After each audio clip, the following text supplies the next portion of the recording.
Good morning, everyone. Test, test, test. Good. Good morning.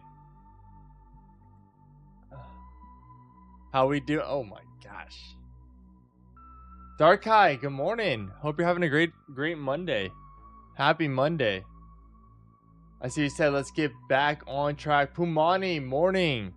Good morning. Okay, so there's something I want to start doing in the morning, and it's something that in the mentorship, they've been wanting us to do. I did it kind of before stream because I start usually about 30 minutes before I start stream. And this morning I'm even a little earlier because usually I would start at like 6:30, but we're a little early this morning. So why not, right? Like, why not? But something I wanted to do with you guys, chat, is before market opens, just do like what I do for the mentorship. So essentially what I do, and even without the mentorship, I would do this kind of like on my own every morning. But like I would spend a time of like one, meditation, but two, gratitude. Like being thankful for something in my life that before I get to the charts, I'm not living in like the man, I need to gain and earn, right? But like actually coming in with a heart of like, man, I'm so thankful for this in my life, whatever it is. And when you can come into that, it honestly sets you right. So one thing I would just in the chat, if you guys want to write something that you're thankful for today, like just put something in there that you're grateful for, that you're really stoked about, maybe something that happened this weekend. But yeah, put something that you're grateful for, and I'll share too some of the things that I talked about, or that this morning when I was just kind of going through it, what I was thankful for. Cause right now on the charts, nothing's really happening. I'm kind of waiting for the opportunity, but I thought we could start for that. So if you're in the chat, it's the first time I'm doing this, but I thought that's a great way to kick off the stream before we get into the charts, before we start looking at it, marking it up and all that stuff. What's something you're grateful for? Put that in the chat if you're able to. I'd love to hear what you guys are thankful for. But I hope you guys had a great weekend.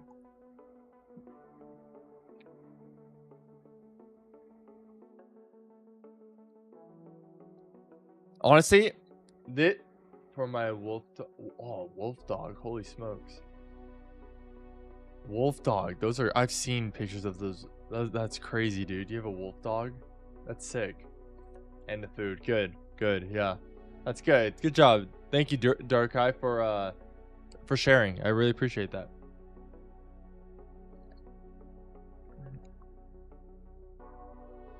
For me, this from Friday to today was honestly, it was a rough weekend for me. My son, that's a good one. Pumani, that's a good one.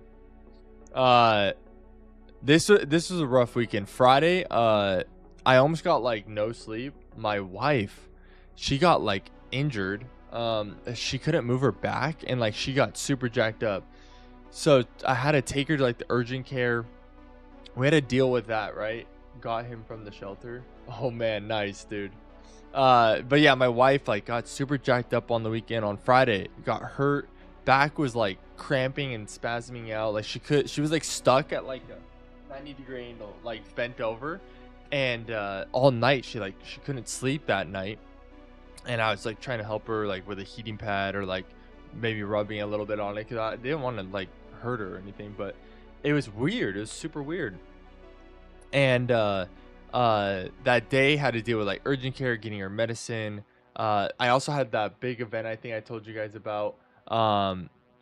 She's much better now. We got some medicine, and what they were saying was, because she's a new mom, breastfeeding and like carrying the baby around, and they were saying new moms, it's very common for them to have like their shoulder and back muscles start to like spasm and like cramp up, because they're not used to like carrying all that weight, like all their weight is getting thrown around from the pregnancy to like having a kid and all that stuff. And so she was getting these because of being just a new mom. No one ever told us about this, and so we were like, oh, that does make sense. But yeah, she got jacked up. Friday I was like exhausted. I had my event too. That event went until like 10 p.m. So I was working from like 5 a.m. to 10 p.m. And then Saturday came along. I got to chill on Saturday a little, but then Sunday came along, had more work.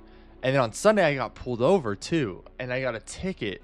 And I was like, what the heck? Like, dude, this weekend, like, I was trying not to let it get to me. And so today, like, living in the gain and being grateful is like, I got to start off that way this week for sure. One of the things I'm super grateful, like Pumani said, my daughter, I'm like so thankful for her. Like, I love seeing her smile and stuff, like, and this is why I do all the hard work, right? Is for them. And then also I'd say I'm really grateful for my truck. I drive like a truck around, white F-150, and I love that thing. I'm really grateful for that. There's honestly so many things I could go down a list of what I'm thankful for. Like, I guess the last thing is this. Before, when I'd get a ticket, I would be so stressed. Like, dude, how am I gonna pay for this? Like, how, like, I don't have money to pay for a ticket. Like, I haven't actually gotten a ticket in a very long time. But I remember in the past when I'd get a ticket, I'd be so stressed. But this is the first time, like, I got a ticket. Yeah, it sucks, but I'm not like, how am I gonna pay for this? Like, I'm okay, and I'm very, very grateful to be at a spot where I'm like not super stressed about, you know, this ticket I just received. And so that's something else I'm super grateful for. So she gets well to go to it. Yeah, chiropractor. Yeah, chiropractors do work some magic. All right, let's look at some charts together. That was a good little session of gratitude before we get into it. Let's get into it a little bit. I'll share with you guys my kind of like morning analysis, okay, on NQ and Bitcoin. So I did my trading view or TradeZilla, okay, 11 out of 12. Oh, my trading hours. I don't know what that means. But I did my top down, and I need to add something here, but the hard thing is like only once a month. But today I marked up the monthly, like the nearest monthly highs and lows.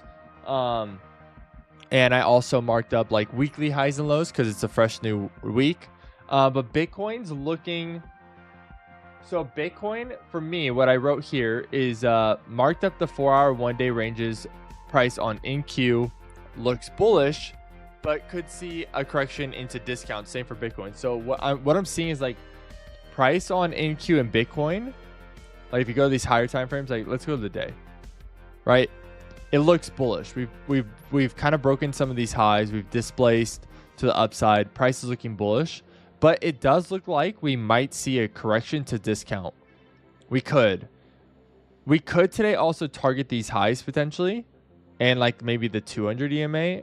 Maybe that might take a couple days, 2 or 3 days, but I'm trying to see what we get, because what is this? The 2nd of May has this big push.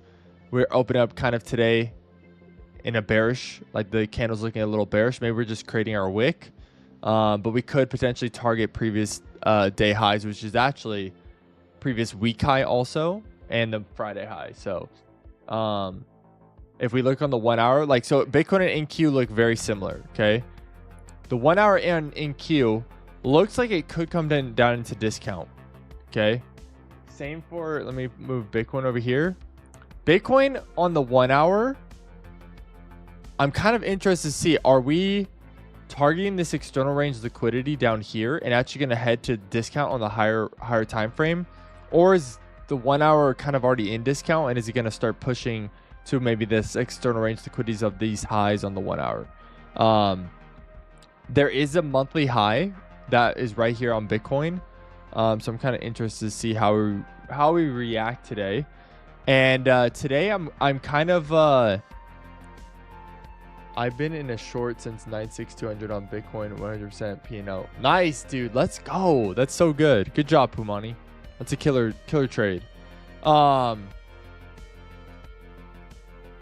Hopeful for the drop in the discount. Yeah, I'm kind of watching price right now. I kind of have these highs marked out on the 5, and price has not been able to displace through them, and that's what I'm kind of waiting for. So today's entries are going to look a little different, because I think something that's been getting me like very I've been too stuck in like a specific model, right? And price doesn't work on specific models. I'm still using the inverse fair value gaps. I'm still using the unicorns. I'm still using like order blocks and stuff. But I think what I'm waiting for and watching for is like, where does price want to move? Like, where's price showing me today it wants to move, right? So I'm going to kind of wait and see where does price want to go, and then we'll target the liquidity, right? And then see what the candles are giving us. Are they looking like they're going to be bearish? Like, say if we got displacement to the upside right now, could we target this hour high here? Could we target maybe these 5-minute highs? Or maybe it's just a 200 EMA, right? And then we flip bearish to target the previous session low. There is a lot of liquidity above us. There's the monthly high and a previous session high. And right now we're kind of in between the session highs and session lows. So kind of just waiting to see, what does price start telling us? Do we start breaking to the upside, or do we start breaking to the downside? And I'll be looking for inverse fair value gaps. I'll be looking for, breaker blocks. I'll be looking for break of structure, changing characters. I'll be looking for all that stuff, but I'm now combining everything I'm learning kind of into one. And just spotting and looking what price is telling me throughout all these different footprints and things that I can look at on the chart. Rather than just focusing on inverse fair value gaps, or just focusing on the unicorn, or just focusing on, a break of structure, or just focusing on the orb. Let's tie them together and let's see what price tells us, So we'll see what happens here on NQ. There's a lot, like we're kind of in consolidation here on NQ, right? Like we had our session low down here, and it looks like price might be finding support at session low. But I will not enter until I see a displacement either to the upside or to the downside, right? Breaking through these yellow lines, kind of. Like I want to see a strong candle pushing through, and then I'll enter. Same for Bitcoin. And then I'll probably, like for NQ, probably targeting either 200 EMA, maybe even these highs to the left here, or this orange line up here. So just kind of seeing where price is going. I'm not really looking for like massive moves, right? I'm not going to like shoot for, the session high. I'm not going to shoot for like this weekly high. I'm just going to shoot for the little moves and then see what price tells me here. Does price displace the upside? Does price begin to displace the downside? And then go from there and see if we can get another trade. But yeah. But this week, again, I'm very focused in. I'm not trading the 500 to 1 mil. But I'm very focused in on my funded account because I really would like to get funded this week.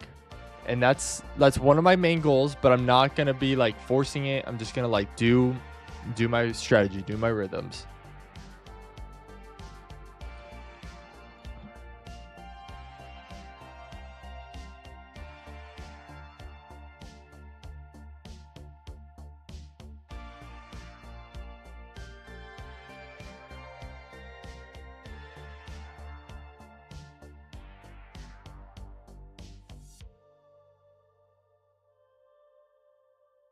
And I'm thinking about this week of reloading up the 500 to 1 mil challenge. That's a game plan, right? That's a game plan right there, right? I'm not bullish. I'm not bearish. I'm just waiting to see what the candles show me, because it could kind of go either way this morning, right? It could kind of go either way, because like for Bitcoin, right? If we look at Bitcoin real fast on the 1 hour.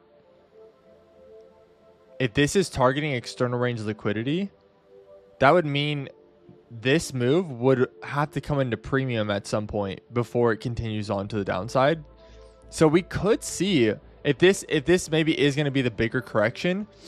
We haven't really seen a price coming back into premium before it heads into discount, and you could see price coming back up, right? Maybe into these session highs, these day highs before it moves down to the downside, right? To give us that higher time frame correction, because the day time frame on Bitcoin, very bullish, right?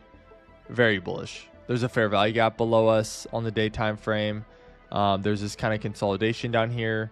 There's the 200 EMA way below us on Bitcoin. So Bitcoin does look bearish in the fact that it wants to see maybe price come into discount.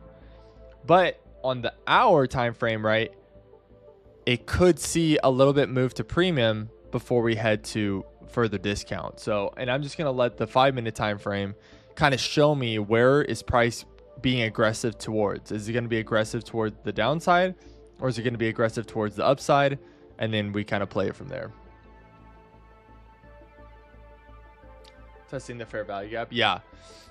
And right now with Bitcoin, it looks like it's kind of displacing to the downside, but I wouldn't enter until we kind of see what we do at these lows here, because it's kind of in consolidation right now.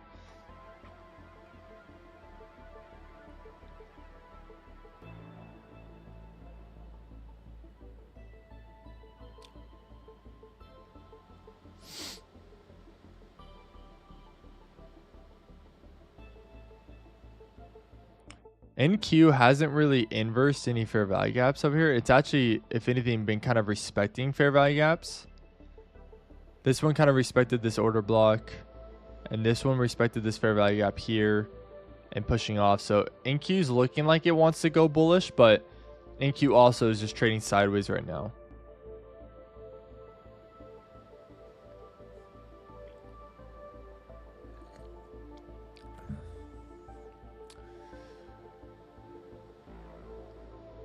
Yep. Yeah, you wait for that candle close, right? Because the candle close is important, because even though it might push up, it could push down and then give you a candle like this, and that is not displacement, right? Need to wait for those candle closures. 1 hour, where's the 200 EMA? 200 EMA is way down there. And right now on NQ, we're in a 1 hour fair value gap, so I don't think Bitcoin was in one. Yeah, no, Bitcoin's not. Bitcoin's kind of creating equal lows here on the 1 hour. We'll see what it does.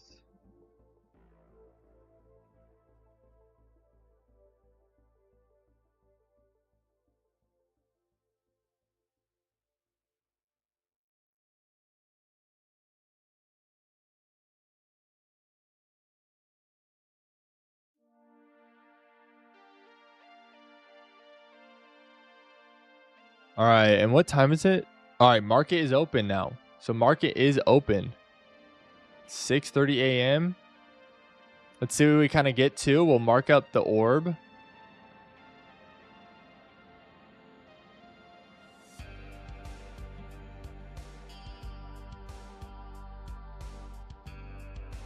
All right, brand new 5-minute. See what Bitcoin kind of gives us to.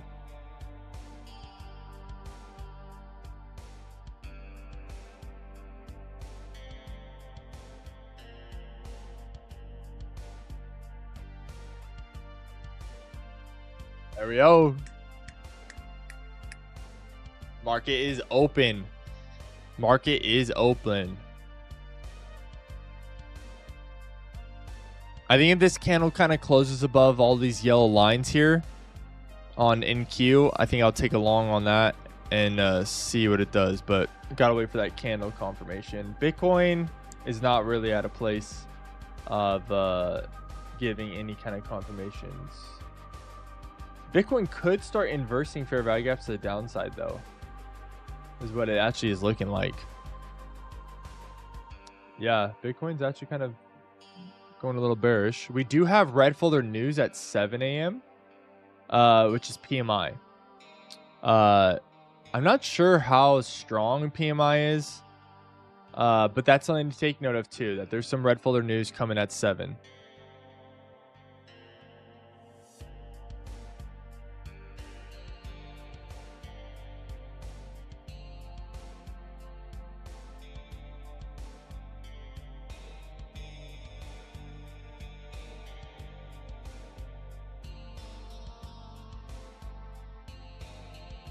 All right, so we got 3 minutes to just kind of sit back and watch, see what price does here.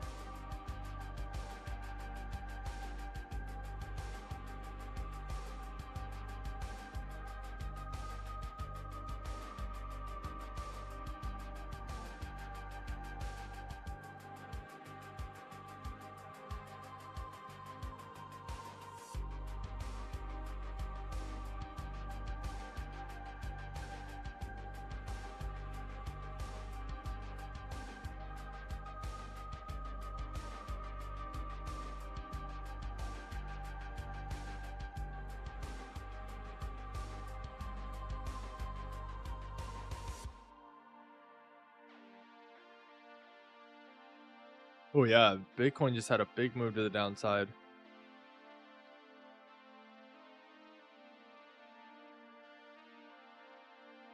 There you go, Pumani. Big move to the downside for you.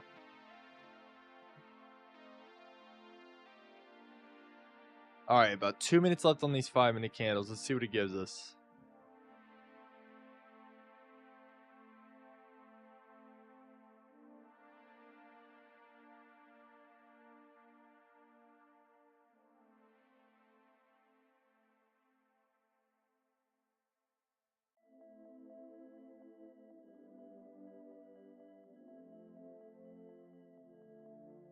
All right.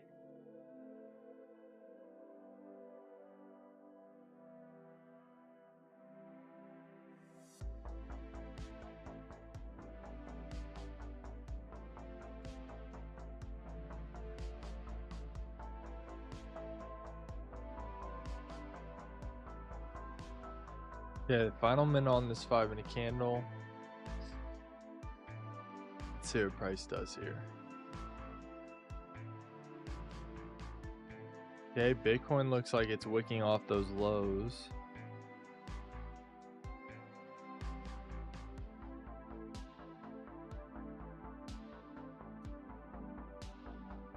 There we go. All right, let's see. I'm gonna get ready for this one.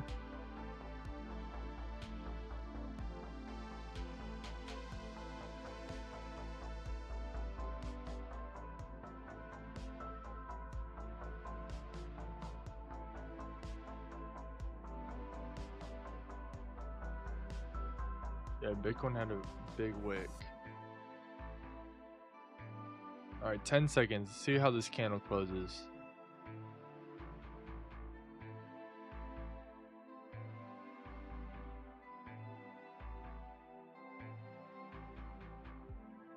I'm gonna take that. And TP. I'm just gonna kind of go to these highs on the 5 and see if it can tap up to these highs and this on these 5-minute. Nothing, I'm not looking for too big of a move, but it looks like price is displacing to the upside. And the thing that kind of makes me want to make it tighter on this NQ move is because this 200 EMA. I kind of want to see it, let price get up to 200 EMA, hopefully tap my TP up here, and then watch what price does at the 200 EMA. It could just blast through, but like I'm okay with just getting TP there. Hopefully it does give me that.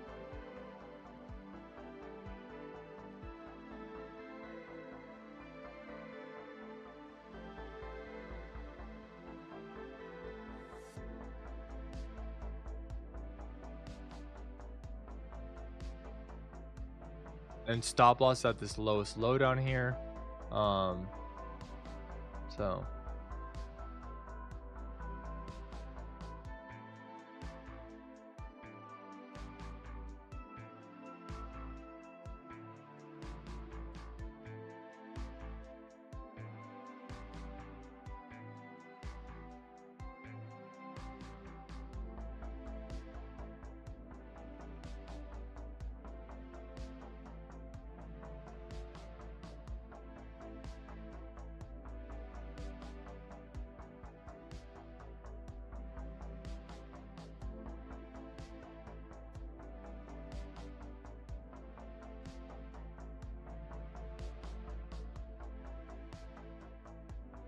perfect. One NQ. Bitcoin still is this kind of consolidating and okay. NQ is almost at 200 EMA.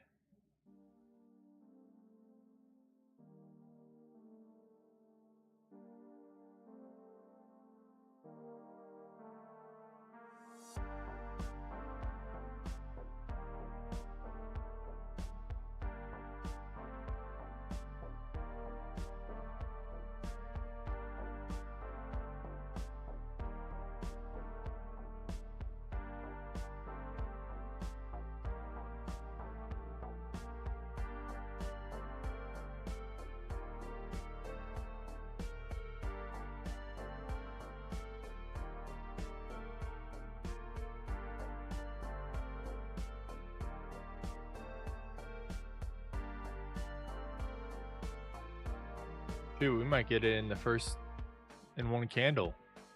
That'd be actually sick if we got TP in one candle. Right now in this position on NQ, we'd make about $1,000.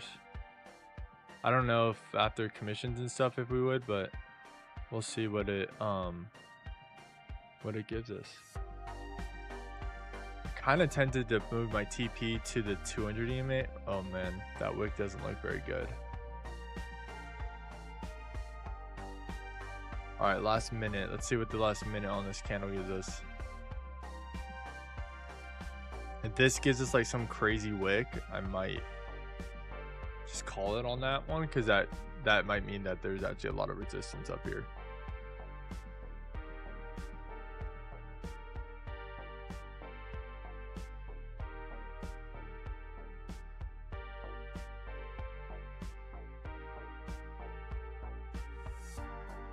All right, last 45 seconds. Bitcoin's looking very bearish right now.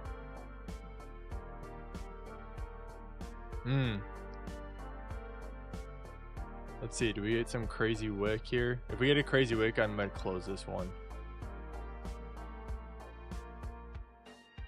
All right, 30 seconds on NQ. Yeah, if we get a crazy wicked off candle like that.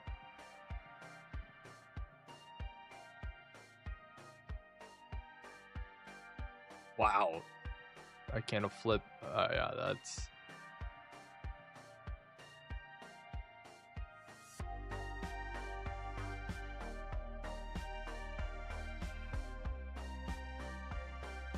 All right, we're going to close on that one. A lot of resistance up here. I'm going to kind of be a little bit more patient on this. Bitcoin looks like it's displacing to the downside.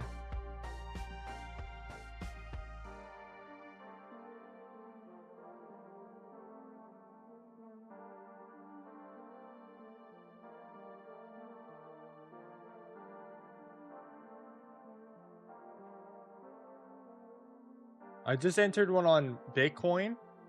It looks like it's breaking to the downside below the lows, and I'm just going to be targeting like session lows here on Bitcoin. So Bitcoin for me, it displaced, like had a lot of displacement through here, broke below these lows. And so now I'm just kind of looking, I'm looking at my TP is at the session lows down here, which is at these lows here also. So Bitcoin, I've entered in a short. And in Q, after this big wick, my guess is we're probably going to come down here to session low, and we'll see what happens at session low.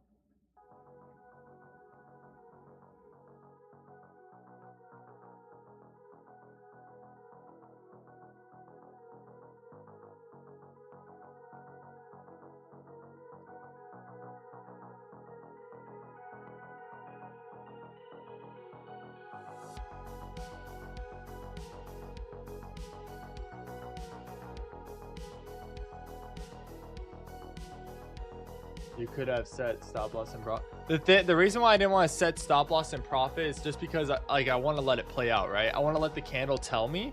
And we opened it, right? And it only went into one candle. And so that one candle, right, told me like it pushed up and then rejected off of that. And that tells me like, you know what? Let's close this, because this is obviously not continuing this momentum.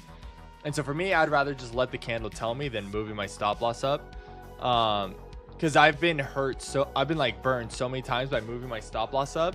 And so I've kind of learned, let the candle do its thing. And honestly, we'll get, it looks like if we displace the downside here, we're going to get a pretty good move to the downside. Like I'm going to target probably these hour lows. But I'm going to wait. So I'm not too worried about, you know, missing out on a little bit of profit there.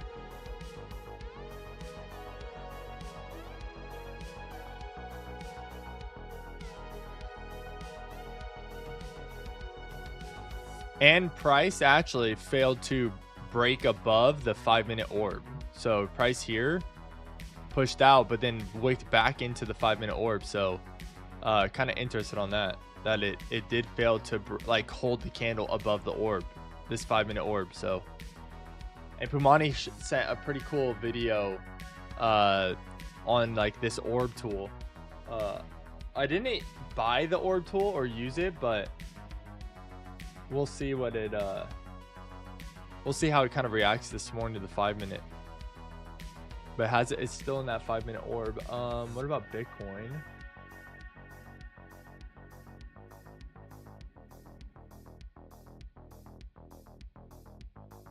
Bitcoin did break out of the 5-minute orb, so we'll see what Bitcoin does. Bitcoin broke the 5-minute orb to the downside.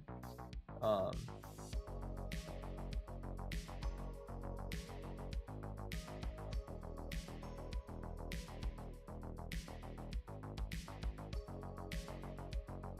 not liking the wick that Bitcoin's giving me right now. And it looks like Bitcoin's like pushing up off those lows to the left.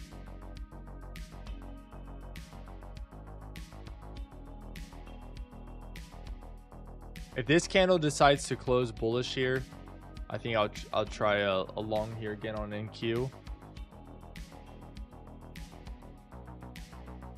Because I like that this wick here to the upside.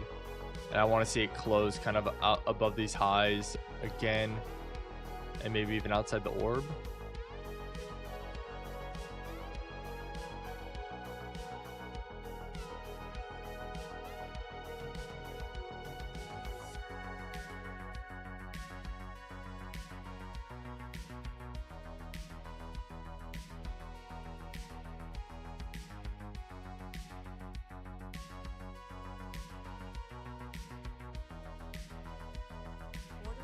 I'm gonna go for it on this one.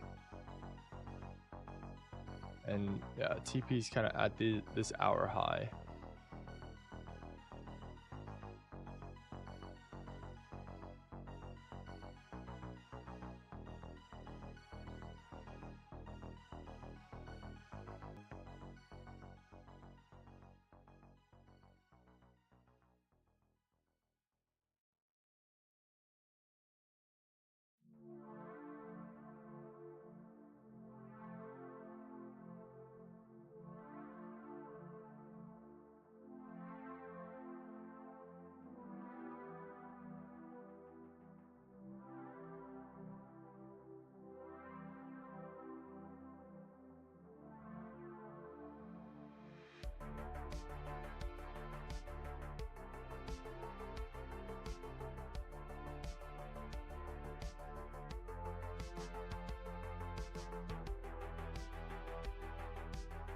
On the 1 hour here on NQ, we could invert this fair value gap here, which would be actually pretty huge. And if we invert that, my TP is at the external range liquidity here on the 1 hour. So that'd be a pretty cool thing if we could invert that fair value gap.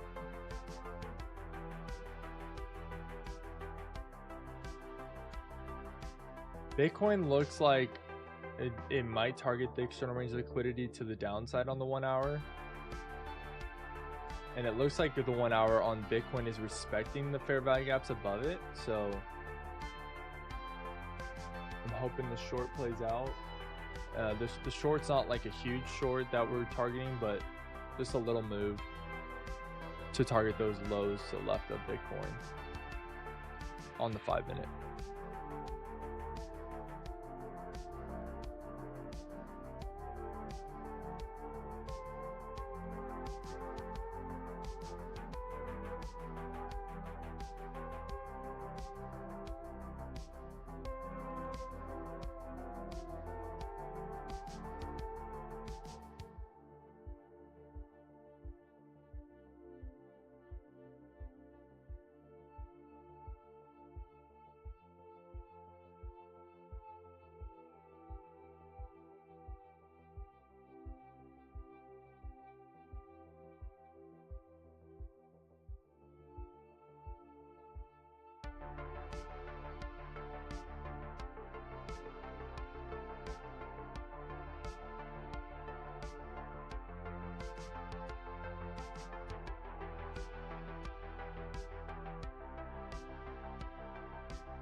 Really hoping on NQ here we could displace through the 200 EMA.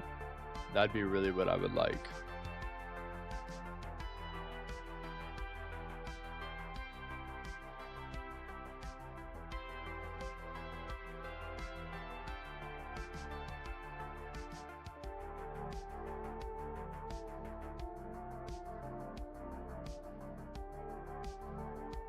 All right, let's see what Bitcoin or NQ does here on the 200 EMA.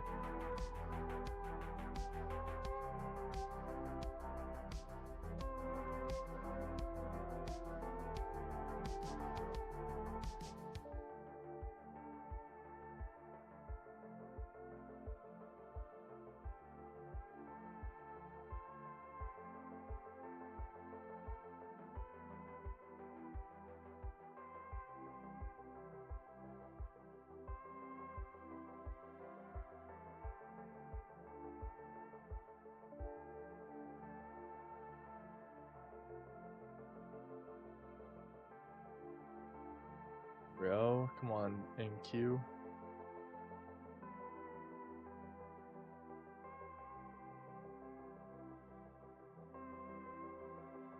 Perfect.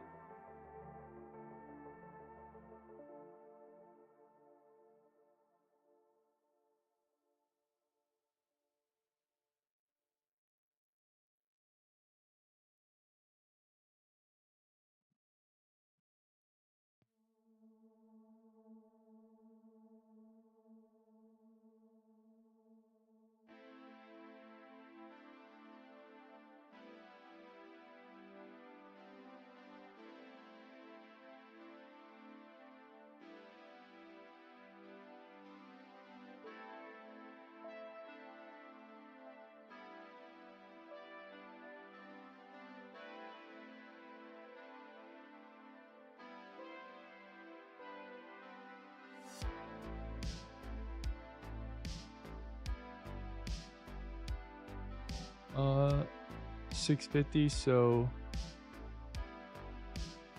what candle's this? 640 candle. We're kind of still in the orb here. That's okay.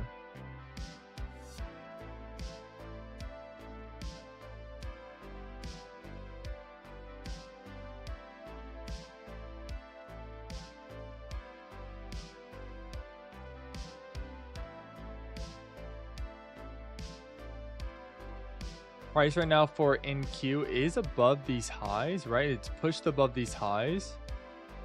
On the 1 hour, ooh. That 1 hour candle.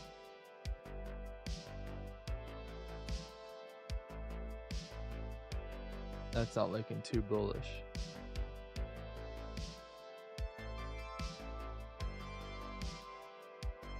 Yeah, it looks like that 1 hour candle actually might just be respecting this fair value up here. Almost kind of like a 1 hour unicorn almost.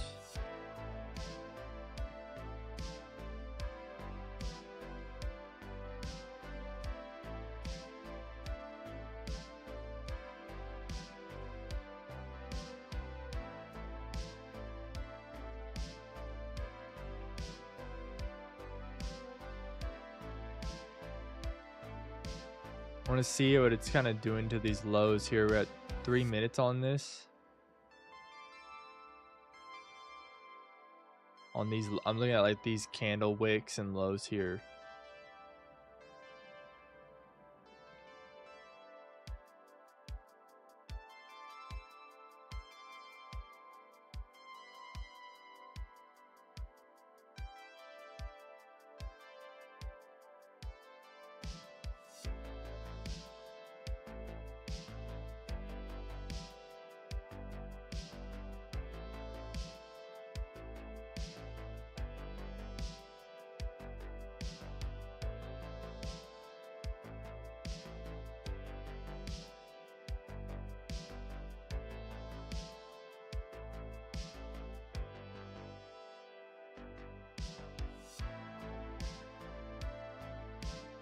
Oh my gosh, no way. Bitcoin literally barely missed my TP.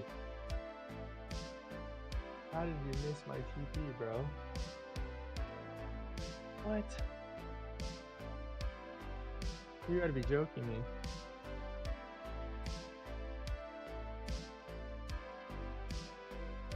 How did it miss my TP? Oh my gosh, no joke. It's like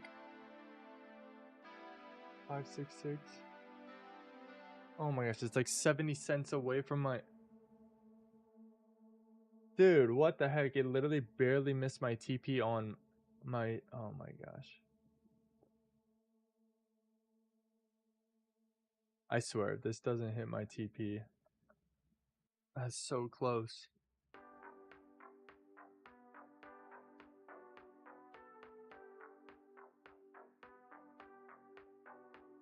Nice, Pumani. That's awesome. Good job, dude.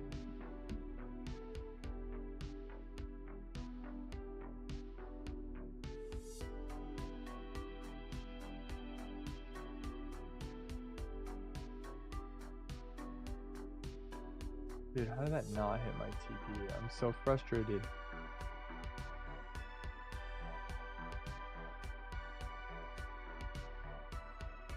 Oh my, it's now... Be patient, be patient. 20 seconds. I'm just gonna move it to break even so it doesn't flip on me, and there's a reason why I had my TP there. Oh, the rules of funded. I really hope this hits my TP on Blowfin. I'm so bummed. It literally missed it by like a tick. And I'm probably gonna get stopped out on break even. Dang it, dude. That's so frustrated. It literally barely missed my TP. Like, oh my gosh.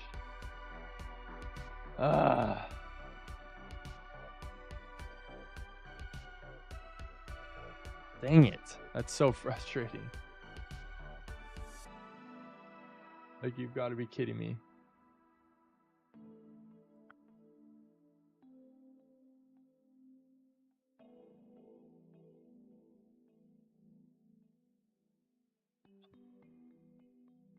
That's okay.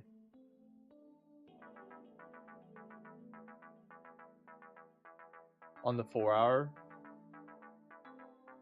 Let me see. I don't know, Pumani. I was kind of watching it, of seeing what it's gonna do, right? Let me see. Put it over here real fast. So right now the candles aren't looking super aggressive to these external range liquidity down here, to these lows on the 4 hour, right? And so for me, I was trying to get my TP was just to this 5-minute low, because it looks like it's kind of creating equal lows here, you know. Price doesn't look like it really wants to push below. My TP was literally right at this 5-minute low, this bearish one, and price, I don't know how it didn't hit it on this candle. And then now it's flipping, but I'm so frustrated, man. Whatever. We'll see what price does here now. I'm going to kind of adjust some of these guys, and these will be the highs that I want to see price kind of displace above if we're going to go to the upside. But it looks like price wants to head to upside right now.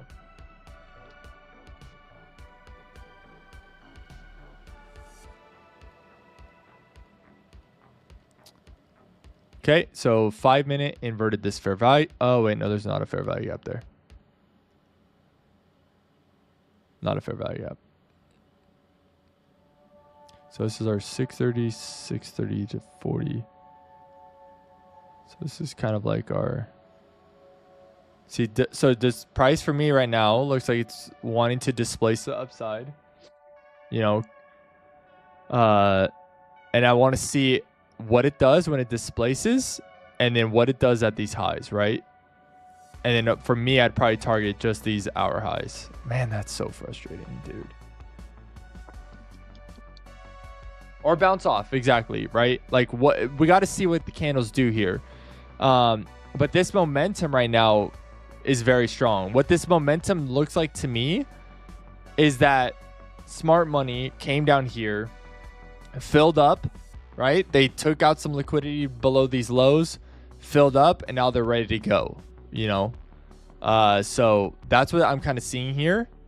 We'll see what actually happens, right? Because we got a little bit of a while until we see what price does at these yellow lines. Because we still haven't tapped into the session low down here. We still haven't tapped into the session low.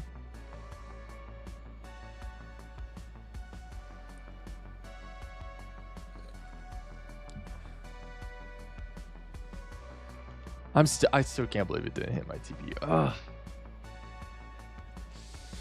If I was like 70 cents higher on my TP on Bitcoin, it would have tapped it. 70 cents, dude. That's so stupid.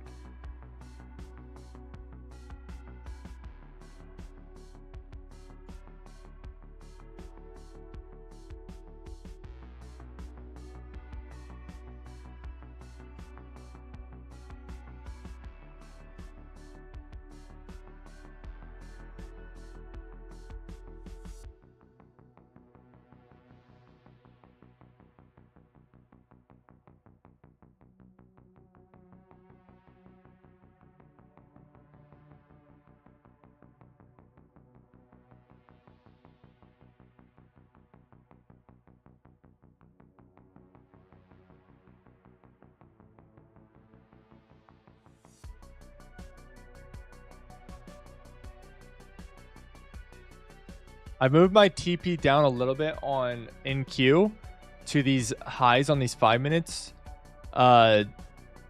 Just to be happy with that little... Oh, I was like, why did it not tap my...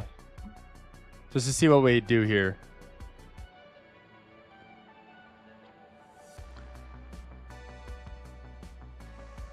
Oh, looks like I guess I could have kept it at the orange line.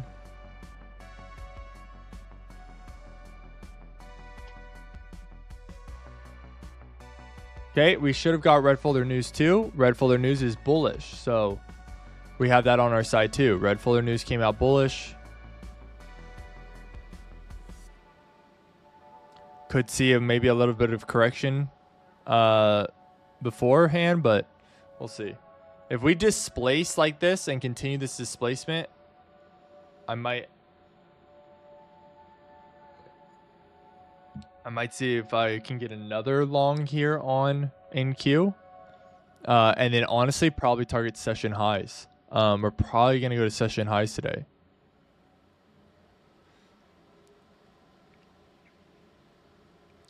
This would be a pretty wide stop for me on NQ, but it's okay. I'm going to probably do a smaller contract size. Just because it'll be so wide. Actually, you know, we'll just do normal. Yeah, Bitcoin's displacing to the upside now and breaking above those highs. So I think I might go long here on Bitcoin.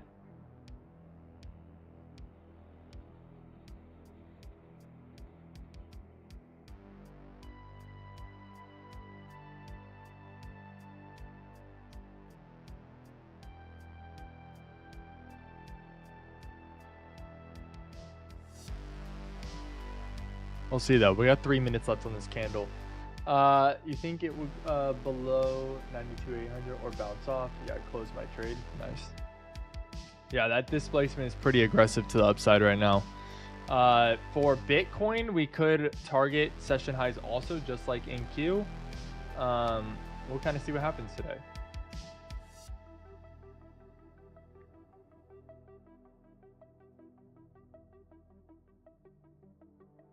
This could be when we kind of get that day move. So I'm going to be very patient with this trade. And this will be one that I'm kind of like looking to kind of hold for a little while. Because this could take a little while to actually play out. NQ right now, I'm kind of hoping it comes back down to the 200 EMA. And like we get some, you know, maybe, I don't know, it could just run.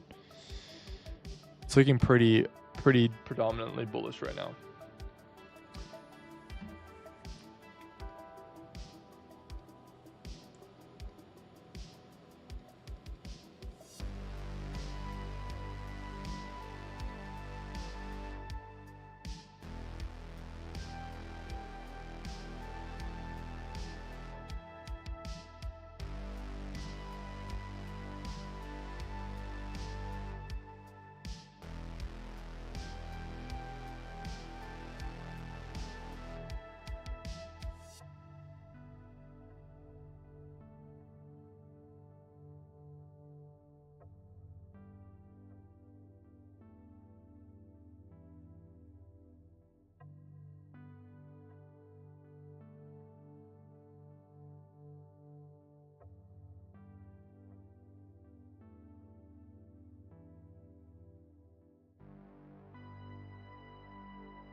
I think the 1 hour 2 has 1 hour inverse the fair value gap, so I like that. 1 hour inverse fair value gaps. 5 minute has inverse mini fair value gaps. So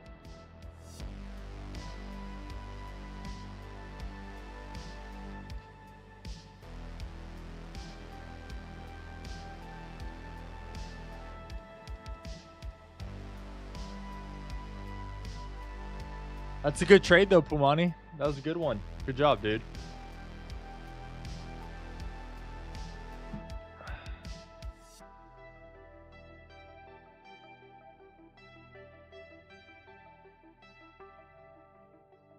Well, instead of having a winning trade this morning off the bat, we ended up getting a break-even trade, or actually technically a losing trade. It literally lost us like $1. It should have been a winner though. Oh.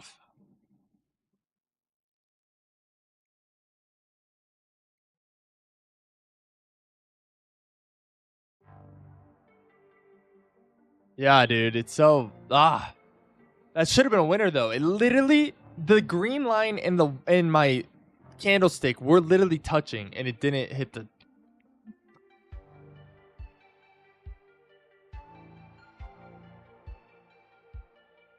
It's okay.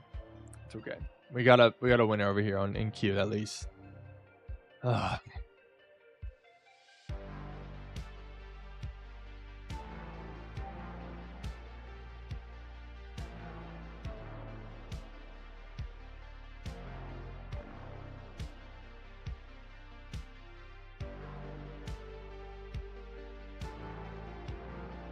Yeah, it looks like Bitcoin has rejected off the 200 EMA there. And so now I'm going to and look at like they look kind of similar to each other, Bitcoin and Q. And so I'm interested to see what they do here.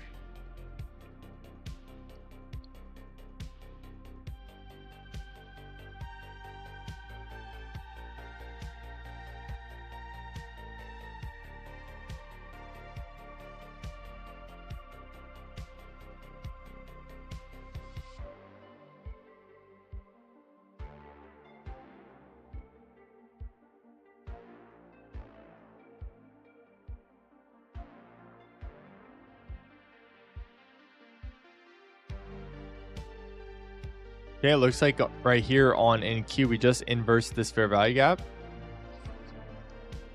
Right, showing signs of bearish momentum. Let's move. I really like this. Is one of our yellow lines up here.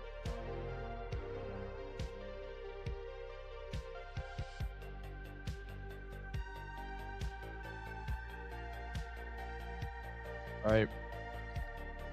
Some actually we can do like those highs.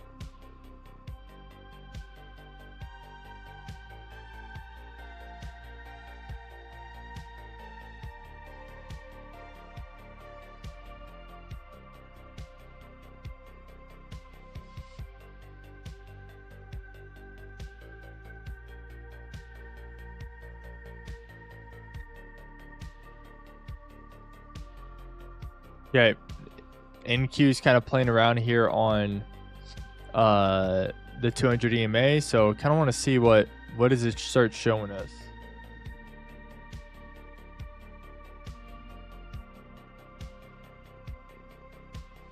Yeah, there's an opening fee and closing fee. Yeah, the maker and taker fees.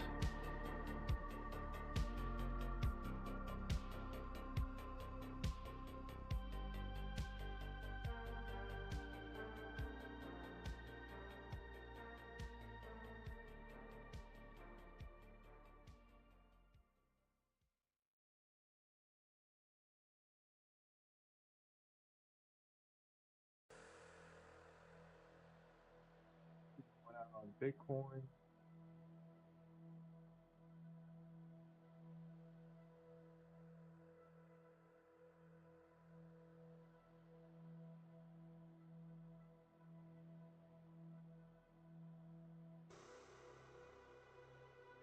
Okay, 1 hour looks like it inverted the fair value gap, came into it, tapped into that inverted fair value gap, and pushing off. So now there's a lot more of that 1 hour candle because there's a lot more time on it, but it looks like this candle is that fresh 1 hour candle. You know, we get this is the start of the 1 hour candle, right? And then this is the second 5 minute candle within the new 1 hour, kind of getting that wick, and now hopefully gonna continue momentum to the upside.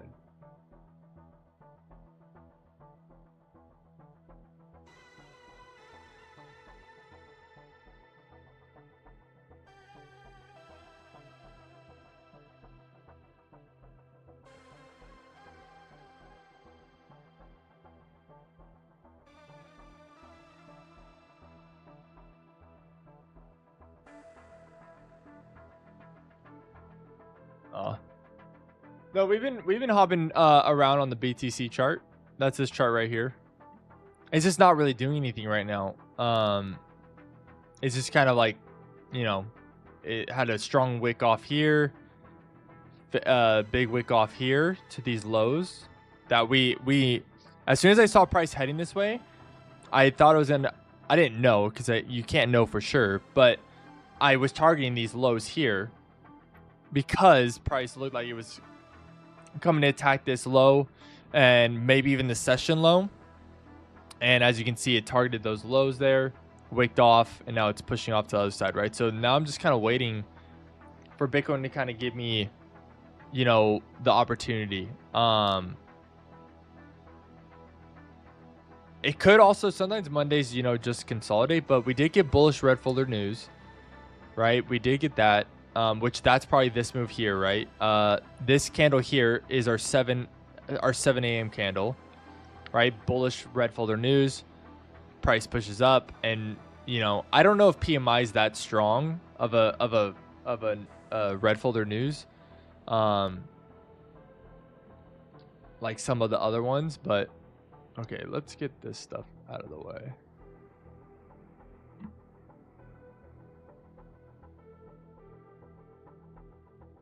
I don't need that anymore. Okay. And I'm very much focused in on my prop firm right now because I wanna. One of my goals is to pass it this week, and so in order to pass mine, I got to make $9,000 on the account. So today we're up 885 on the account. So I'm just right now, especially that. NQ is at the 200 EMA. Kind of interested to see what it does here.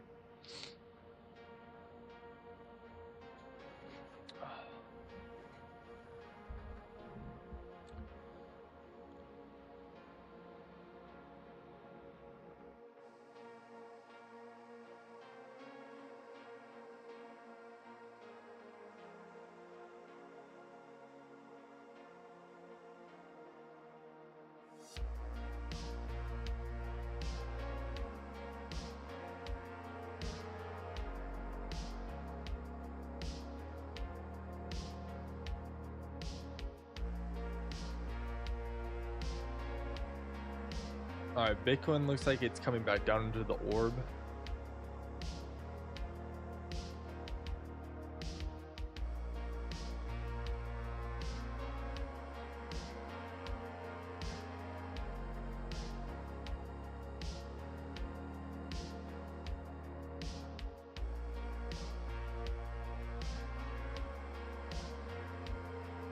And so is NQ.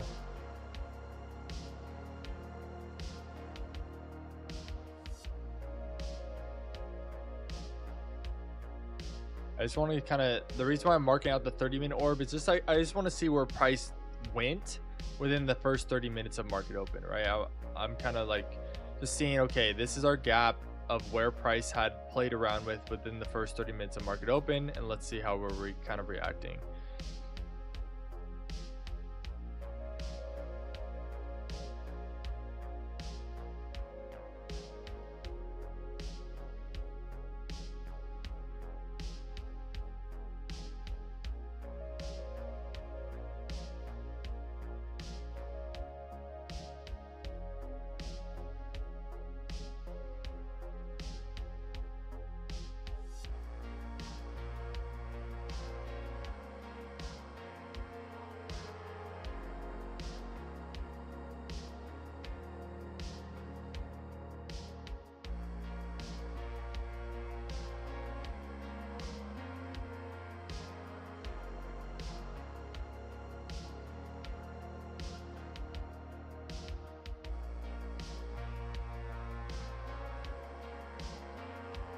Looks like Bitcoin could be inversing the big fair value gap it did when the Red Fuller news came out, but we'll see. We'll see if it actually closes out that, or if it respects it. And the thing with NQ on this move up, the 5-minute bullish momentum left 0 fair value gaps. There's not a single fair value gap here. I thought with, you know, the first 5-minute candle open here that we would have gotten like some kind of fair value gap, but there are no fair value gaps here. I think this is the only one. This one right here. There's a little fair value gap here. But there's really like the momentum is not like super strong to this upside on NQ. So what time is this? So we did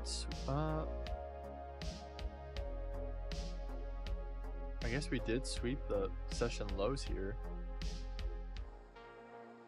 We did sweep those session lows and bounce off them.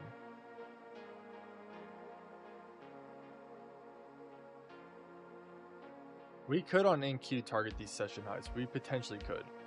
Let me see if there's any other 1 hour, like, yeah, there's not really any other highs over here. I guess you could put this guy, but price kind of already swept that, right? With this candle here, price swept those highs.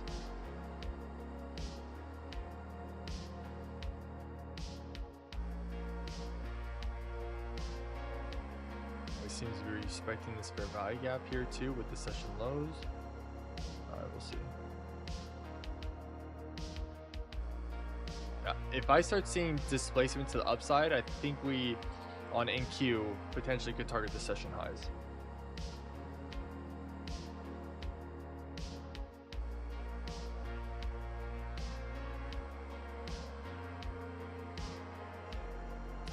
It's only 7:17.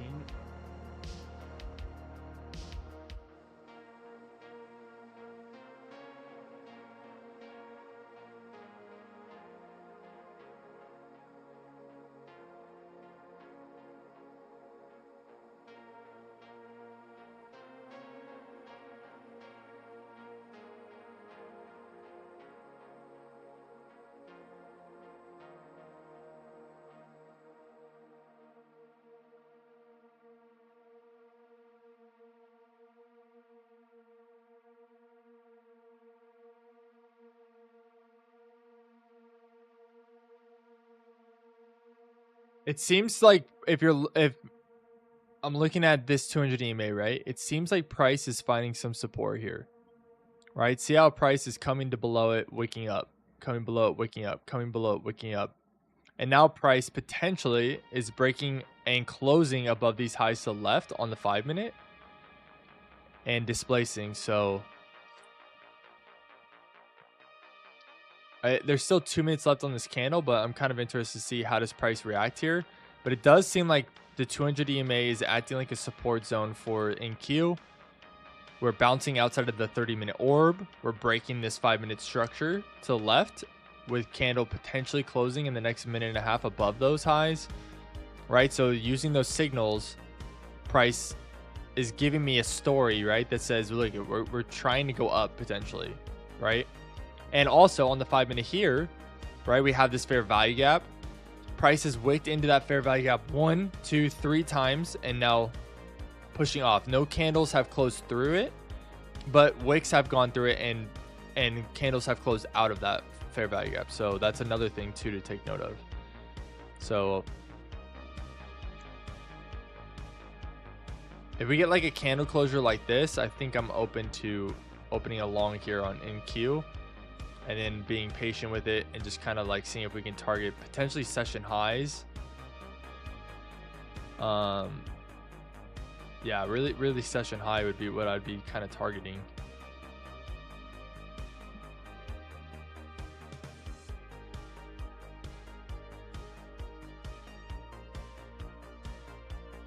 Blair, what's up, dude? Good morning. We're looking at NQ right now. Bitcoin looks like it's actually respecting that fair value gap that was formed on the 5-minute.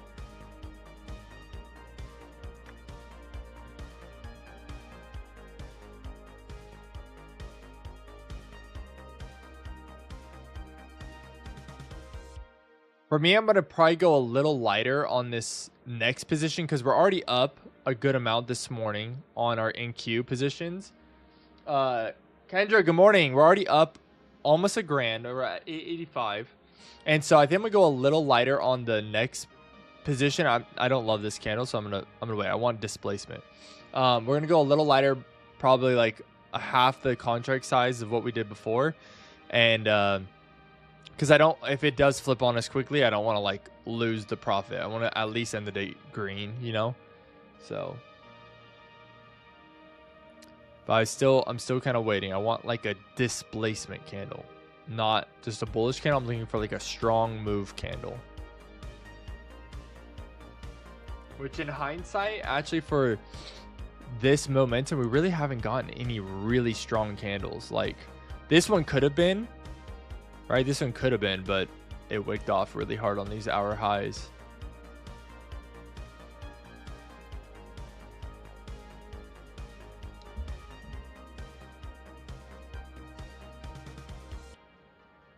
My mentor trades on the 1 minute. Even that, like, I feel like I don't really see like a displacement candle, you know? Like, I mean, this is kind of like a good move, I guess, but oh, look at that.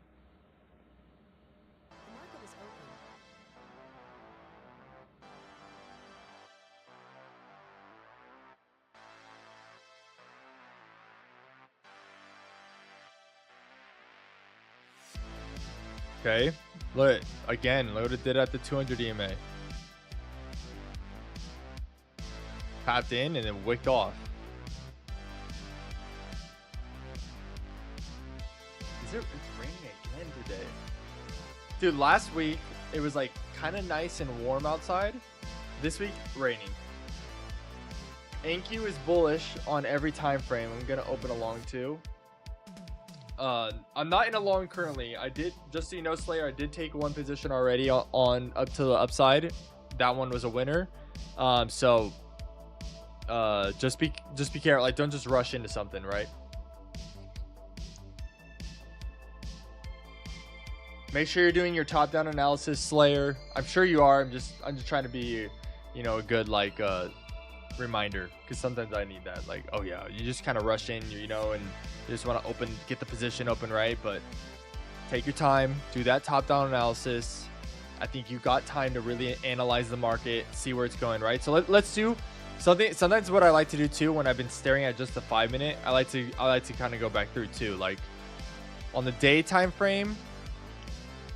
So the day time frame, we've yet to sweep any of the previous day highs or lows. 4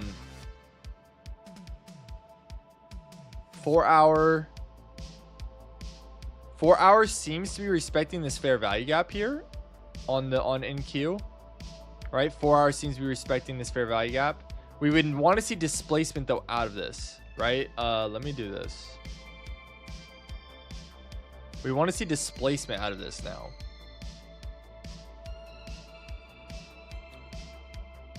I think that's the only thing we're lacking here. Like, to really get confirmation out of these zones, these higher time frame point of interest, we just need that displacement now. And that's the one thing we haven't really received yet. 1 hour, we kind of got it here because we did invert this fair value gap. We did kind of get it here on the 1 hour, but... And then let's see the 5 minute. 5 minute, right? What did the 5 minute do? 5 minute swept the session lows. Pushed up, pushed up, pushed up, breaking all these highs. Now I just need that displacement, right? Because what price could be doing right now is consolidating, pushing up, sweeping these highs, right? Grabbing fuel to then push down and break through these lows. Now let's look at Bitcoin real fast. Let's do the same thing on Bitcoin real quick. The day time frame. Okay, day time frame, we've swept the previous day low, right? This previous day over here. This is Sunday. We swept that previous day low, and to me, Bitcoin looks like it's actually on the day time frame heading to this external range liquidity down here, like 92. It looks like we're gonna attack this external range liquidity down here. 4 hour on Bitcoin. Looks like it's breaking lows, targeting this external range liquidity to the downside down here, right? Which is a previous week low and a day low. And there's hour lows. So a lot of liquidity down there. On the 1 hour time frame for Bitcoin, we've inverted these two fair value gaps to the downside before market opened, way before market opened at like 3 a.m. my time. We look like we're breaking even lows again. I think we're going to target the session low here on Bitcoin. Especially after this failed like push up. We're displacing to the downside. We've inverted almost this fair value gap, breaking lows again. So for me, yeah, I think if I get some good momentum to the downside on Bitcoin, displacing this low and the session low, I'd be open to targeting maybe this hour low here, right? This hour low where the 4 hour lows are too, this day low and previous week low. We could target those today. But I just need to get better confirmation, right?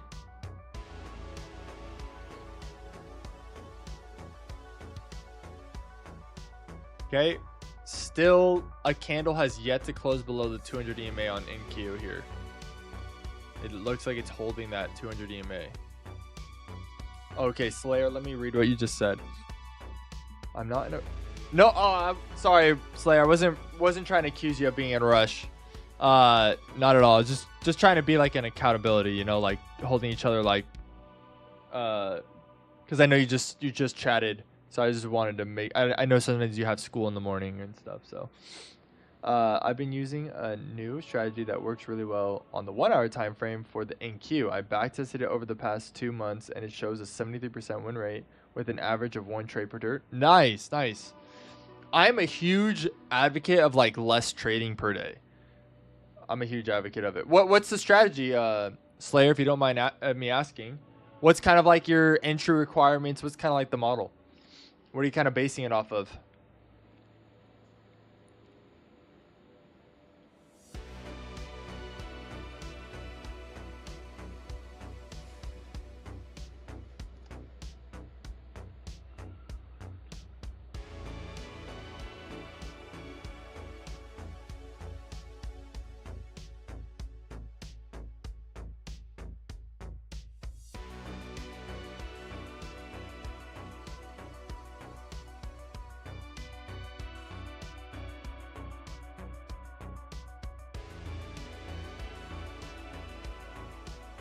Because on NQ, you're actually like, if you're basing off the 1 hour, you know, we did just get that inverted fair value gap.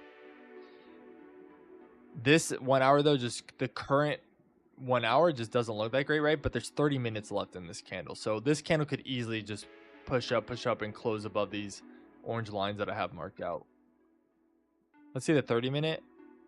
30 minute displace, inverted fair value gaps 2 on the 30 minute, right? On the 5 minute, we've inverted all these fair value gaps that the bearish momentum formed over here. We just, like this 5 minute is just so ugly. You know, all this momentum we've gotten this morning since I've been at the screen.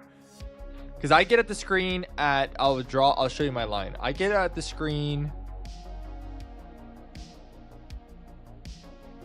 like actually ready to like kind of go this blue line. And look at my price action I've had all morning.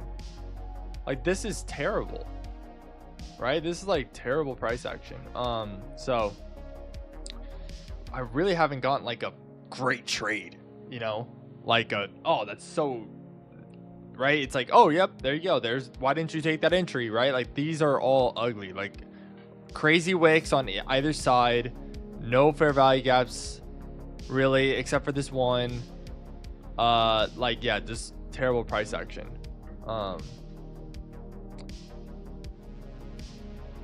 Say for Bitcoin, it really hasn't had anything great this morning. And maybe that's going to be this Monday, right? Maybe this Monday's just like that's what we get, you know? We're not getting really much better than that. So, and sometimes Mondays give you a great setup, right? Sometimes Mondays give you that amazing volatility. And sometimes Mondays don't give you jack. And honestly, if we get to like, right, market's been open now for about an hour, right? Literally right now, market's been open for an hour. If we get to the next hour and I don't really see a setup, I might just call it for the day. We're green on our prop firm. We are kind of break even on our 501 mil. That's so frustrating. Should be positive today. We should have had a green day, but it just missed the TP. Dang it, man. That's literally whatever. But yeah. So good morning, ladies. Good morning. Good morning. Good morning.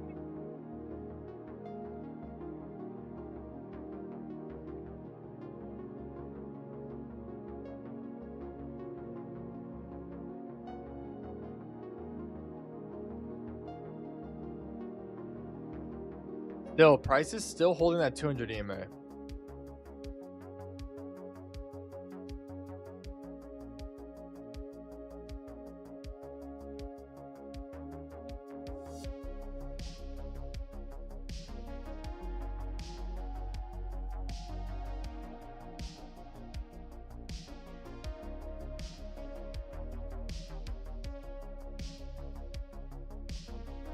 Even on my inverted fair value gap model, like, I don't think I ever got a entry on my inverted fair value gap model. Yeah. Yeah, we never really got an entry.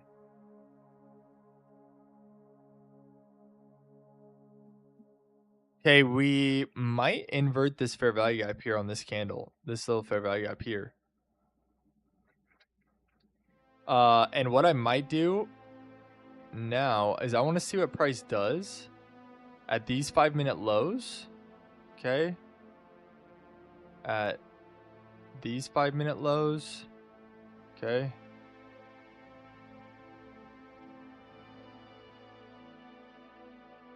Okay. I want to see what price does here.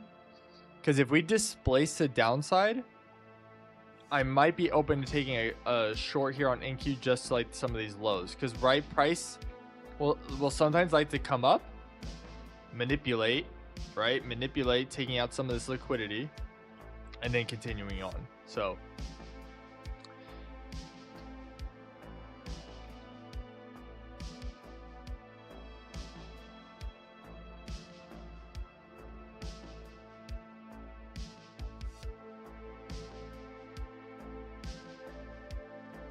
or maybe honestly what I could do is just target the bottom of the orb. We'll see. It'd just be a very, very small scalp.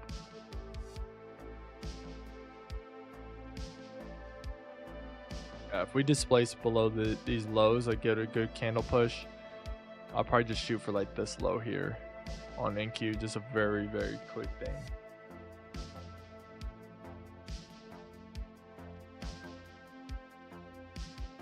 Because that means we now have closed below the 200 EMA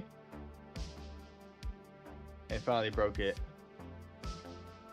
Simplicity and precision. I rely on core tools like EMAs and ATR based trailing stops combined with solid price action structure. What gives me a real edge though is Heikin-Ashi candles. Oh, okay, so you got into Heikin-Ashi candles. They filter out market noise and allow me to identify clean trend shifts. Yeah, you're right. I operate on the 1 hour time frame, focus on the high probability setup per day, and always wait for candle confirmation before committing to a trade. Nice, dude. Nice. Heikin-Ashis are, I think they're pretty cool candles. I used to use them a lot. Because back in like last year, like when I was kind of first getting into it, I would go on the 1 minute time frame and trade based on Heikin-Ashi candles, and wait for like a Heikin-Ashi engulfing candle. And yeah, dude, I used to use those actually a lot.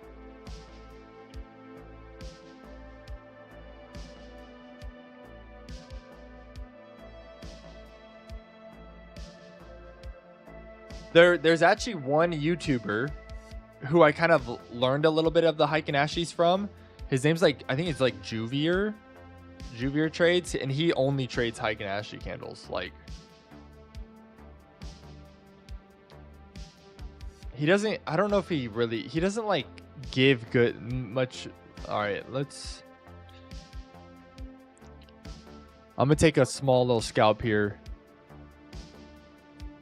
and just shoot for these like 5-minute lows. Kind of where the orb is at, orb low here. Just a small little scalp here on NQ.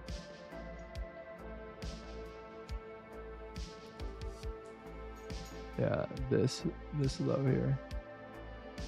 See if we can scalp it. Good displacement off the 200 EMA, breaking down in. I'm just kind of shooting for these 5-minute lows, which kind of would be a target almost to the orb low. But as I learned on that last Bitcoin position is like, I'd rather be a little bit more higher than lower, like targeting the wicks, because price doesn't always go to the wicks.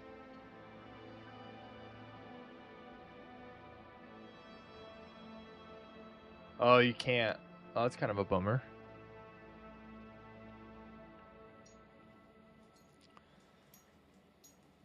So we did also, one of the other confluence I have here on my trade. Okay, so I'll give you, I guess I'll just say all the confluences, right? We have a big rejection here on the 5-minute from these 1-hour highs. We have the prices playing around on this 200 EMA, displaced below, breaking not only these lows here, all these lows here on these wicks, but also inverting a fair value gap here to the downside. And yeah, giving me good displacement. So I'm not targeting like, you know, all the way down to these lows. I'm just targeting like a near 5-minute low, and see if we'll get it.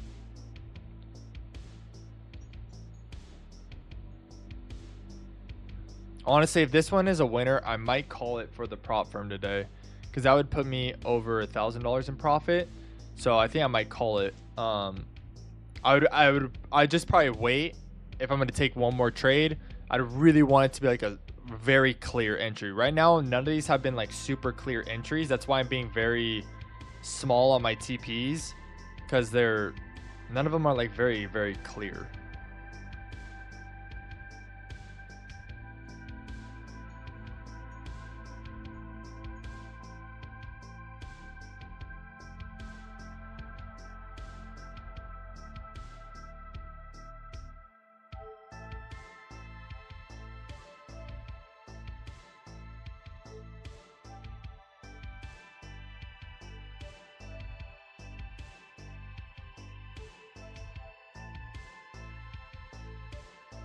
Bitcoin's still pretty much in consolidation. Not really doing much on Bitcoin right now.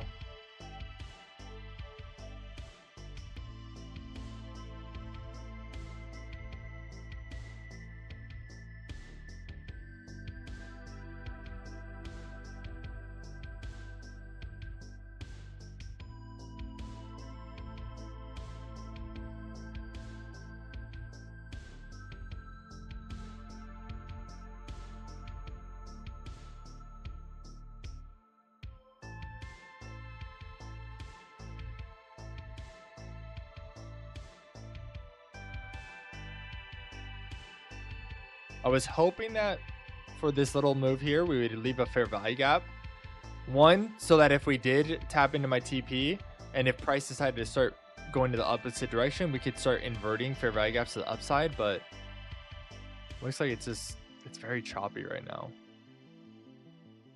Like, price isn't giving me...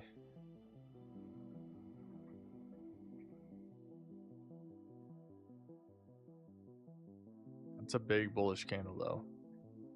Wow.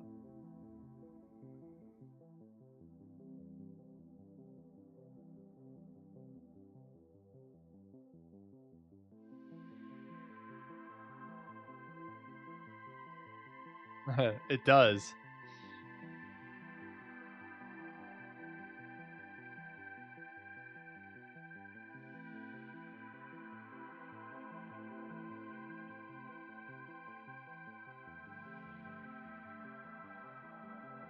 Okay, 18 seconds. Kind of want it to start rejecting for me.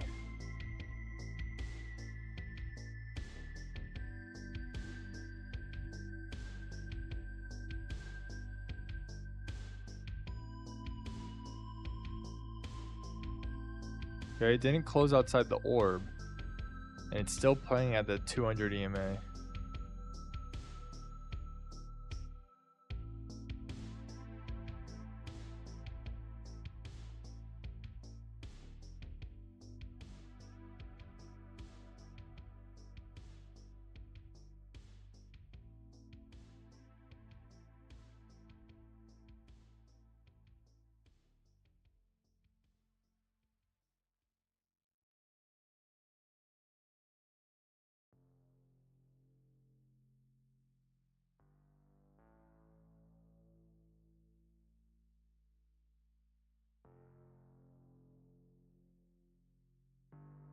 Minutes left on this 1 hour candle. My stop is currently at the top of this 1 hour candle, which is also at this like order block. Right, I think you consider that an order block. We might actually be getting that displacement to the upside.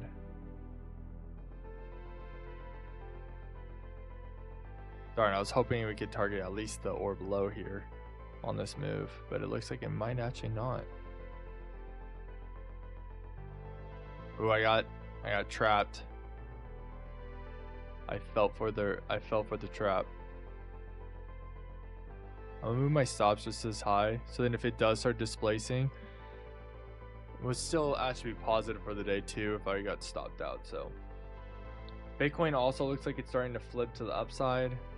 So we got some displacement here off the 200 EMA 2, breaking above these highs here.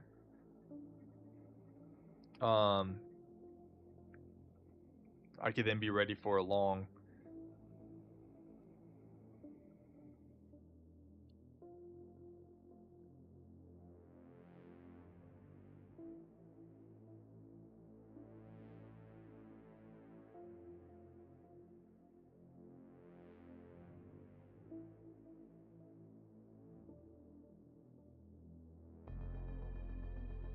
This one inverted it. Oh yeah, would have been targeted right there. I don't think it's gonna work out on this one.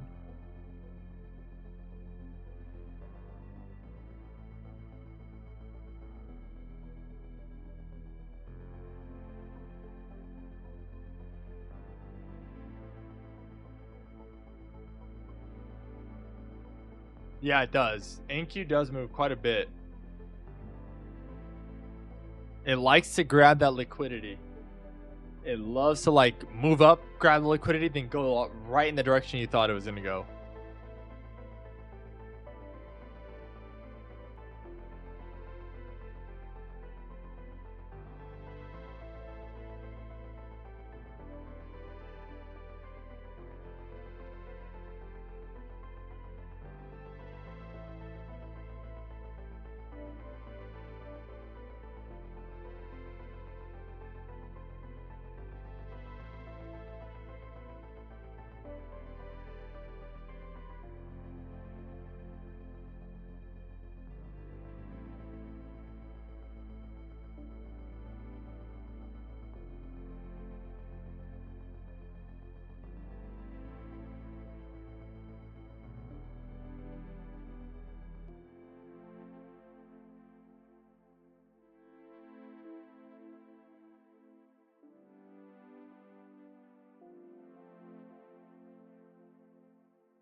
Yeah, Bitcoin's still just choppiness right now.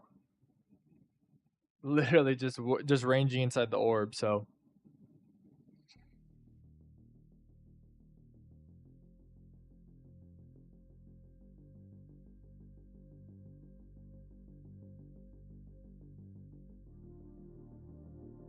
yeah, Top Set does not. Top Set does not like overnight trades.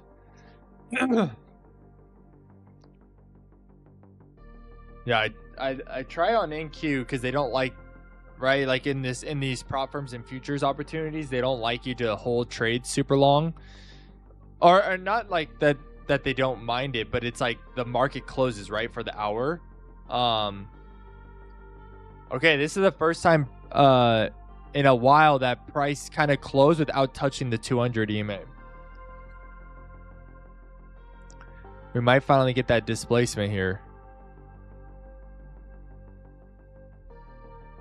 Or we could see a big push down right now. I don't know.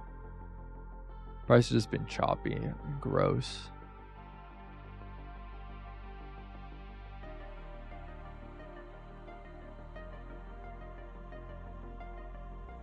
Yeah, 1 hour here did not leave a fair value gap too.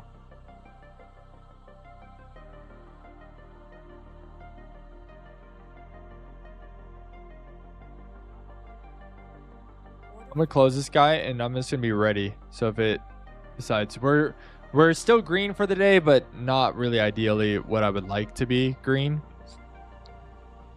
It's $230. It's because like to keep this prop firm like going, I need to be making quite a bit more per day to actually get to that goal of like the $9,000 to get funded.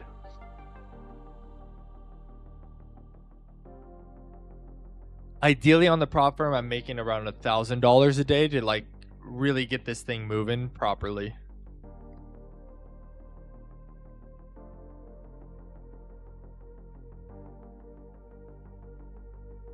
Let me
I would love to see price kind of break above these 5-minute highs.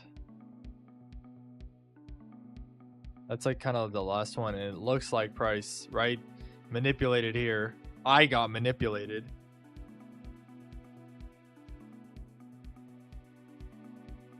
On the 450K account, the stop loss amount is scary. Oh yeah, yeah.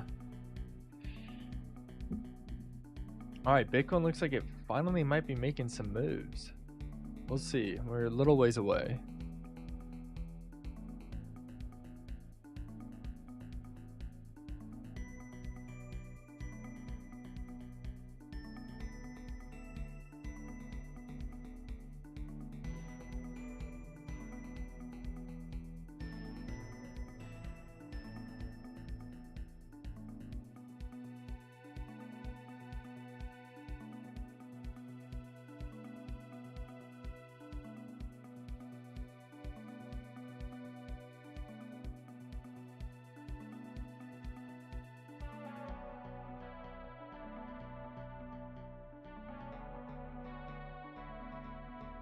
Let's look at the Bitcoin chart over here with you guys real quick. Bitcoin chart, look, it's like it's consolidating within the orb. Made these like kind of equal lows right here. I want to see it push outside this orb and then attack these highs and see what it does at these highs.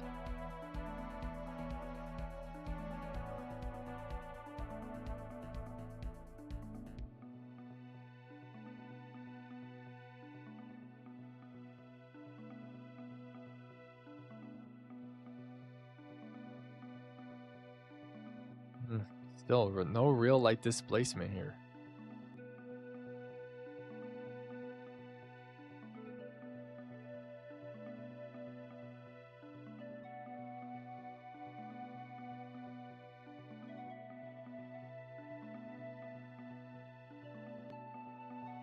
Once I get funded on the 150K, my goal is then to just stack 4 50K accounts. So once I get the 150K, I'll then just be shooting for 50K accounts, which are much easier to pass than the 150K, right? Because you're only needing like 3 grand in profits, I think. I still haven't passed this one yet. I would like to get this one passed. I think getting funded is a great little like proof of like, look, I have something to show for my work.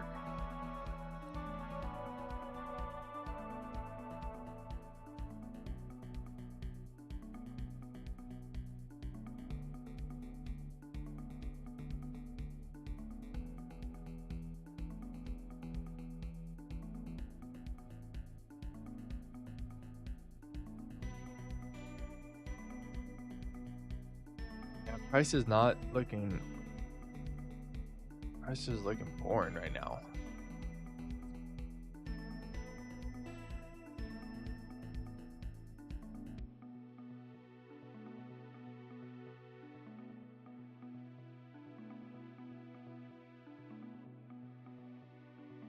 I was gonna do something.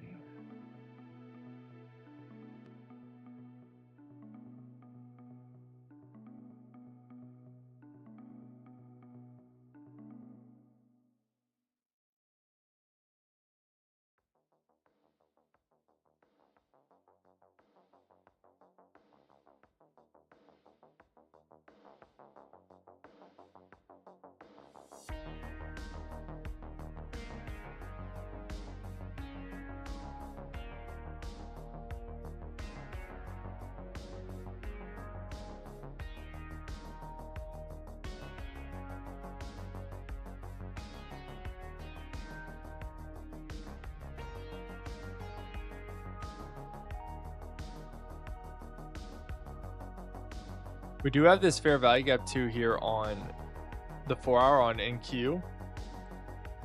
And NQ does, right, on this range. NQ does look like it needs to come into discount. So that's why I'm like a little like,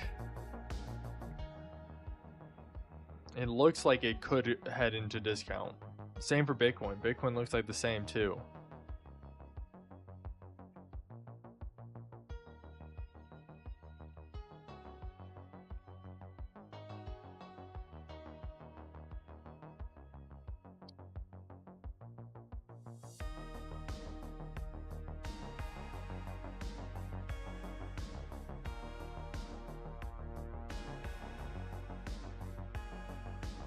This also could be the fact this could be on the 1 hour for NQ. This could be NQ in discount, pushing off a discount off this range here. We've broken this structure here, attacked this external range liquidity, pushed up, price came into discount into an internal range liquidity, and pushing off from there.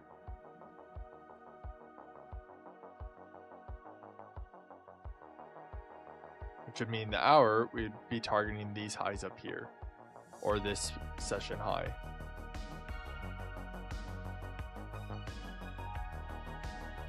Just need price to show me the move.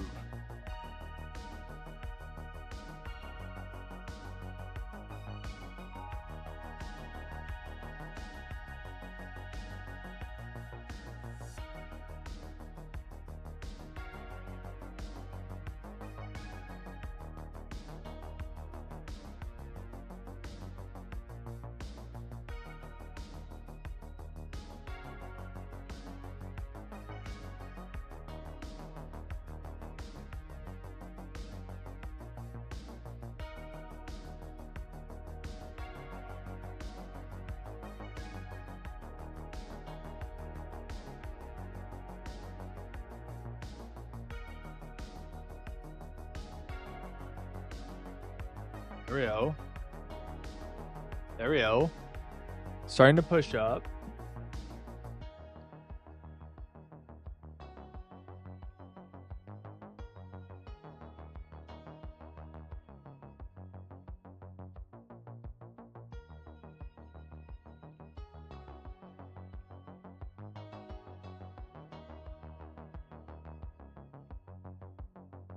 Come on.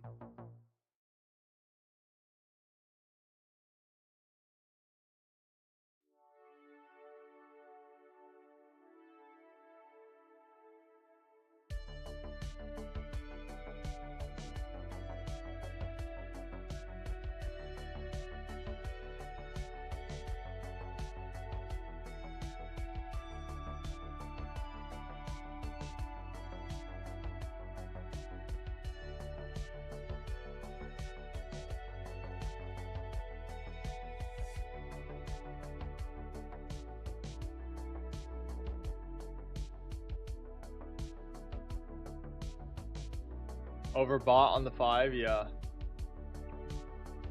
That's why I'm waiting for like a strong move, right? I'm waiting for like it to give me something. Because this right now doesn't look very strong.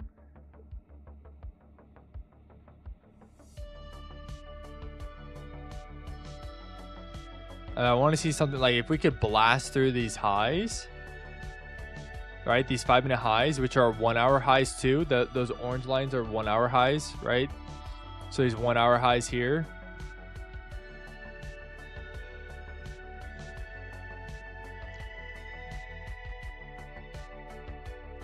We do have on the 1 hour a fair value gap, a big fair value gap up here. That's also heading to the session high, so.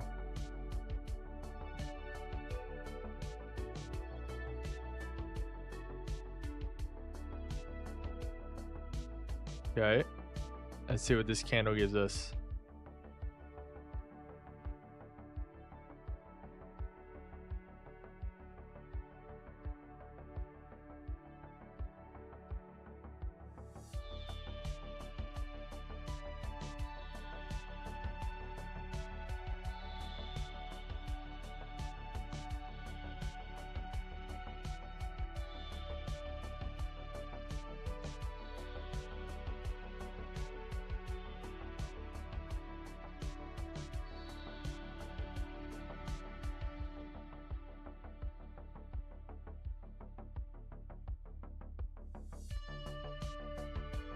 We did come back down though, right? We did here come back down in that higher time frame point of interest and push off and push above the 200 EMA.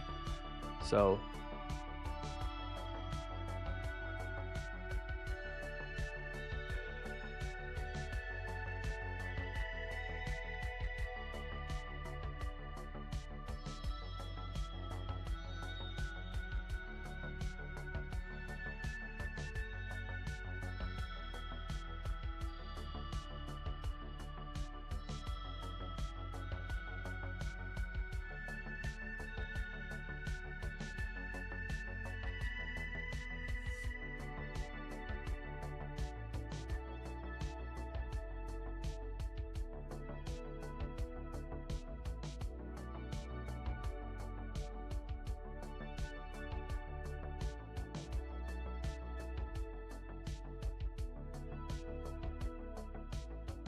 for example, here's a good example of what I'm kind of looking for. Look at this. Price came down, right, from these highs. Price came down 200 EMA. Consolidated, consolidated, consolidated. Pushed up. Made a low. Pushed up. Came back down. Displaced, right? Creating a fair value gap. Displaced one more time. This could have been the entry candle right here.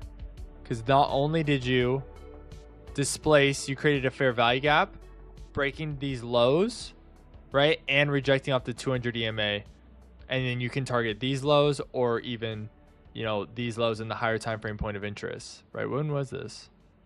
May 4th at 1800 hours. Oh yeah. So right here, we're not getting like a clean, like it's not very clean. like that. Like it's very, very choppy. There's no fair value gaps getting formed. Potentially right here, there's a fair value gap. Right? There's a fair value gap, but it's not like very, very clean and crisp. Like it's very choppy, right? We did break above this high, and I'm kind of interested to see how price respects this fair value gap here.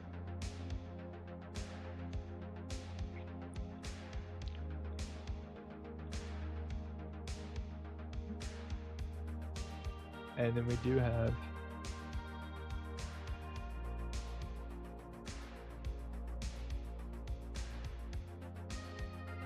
that guy. That's a big fair value gap. Let's see on the 30-minute. Can we shrink it down? 30 minutes, kind of like that guy. There's a little one here too.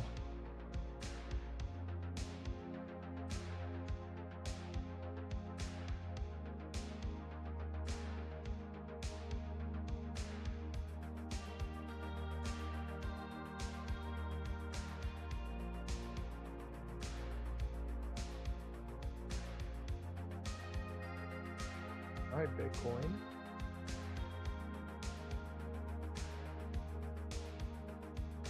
So Bitcoin for me, Bitcoin's kind of making better structure, right? It's made a low here, pushed up, failed to displace above these highs, pushed down, made equal lows, pushed up, failed to make higher highs, kind of respected this little fair value gap right here, displaced downwards, creating a fair value gap. Now I would love to see if Bitcoin could displace these lows to the downside and displace under these.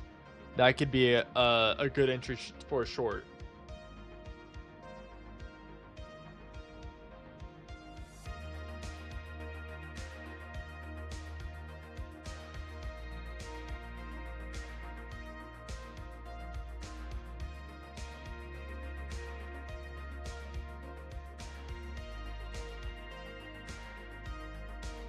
Okay, we did get a fresh new 1 hour candle. Pretty bullish looking 2 candles right there.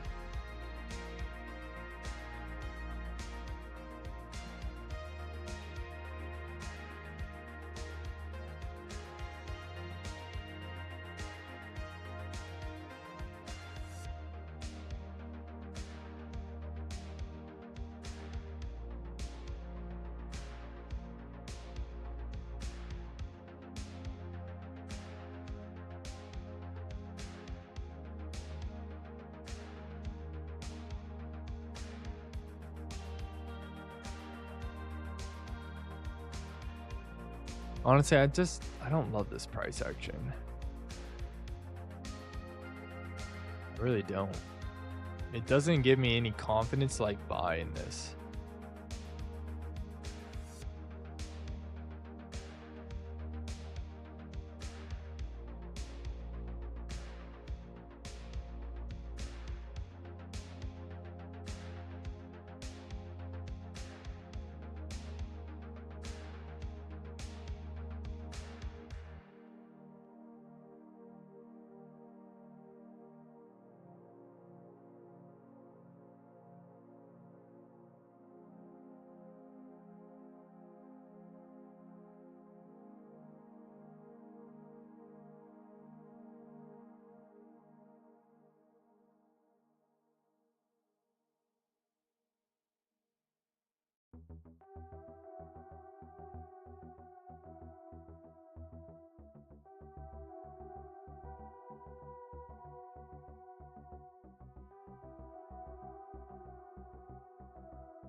Okay, we've broken above these 5-minute highs, these wicks.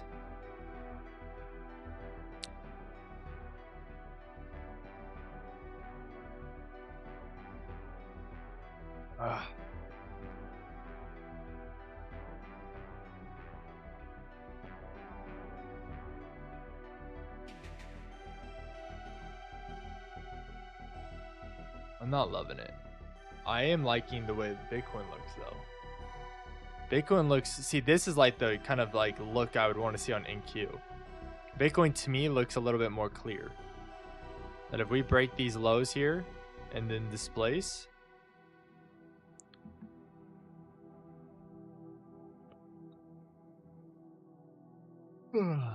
we could target this hour low or even this day low or this previous week low.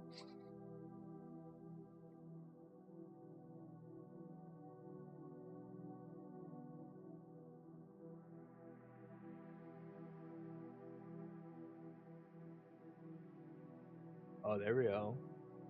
NQ might just displace the downside right now.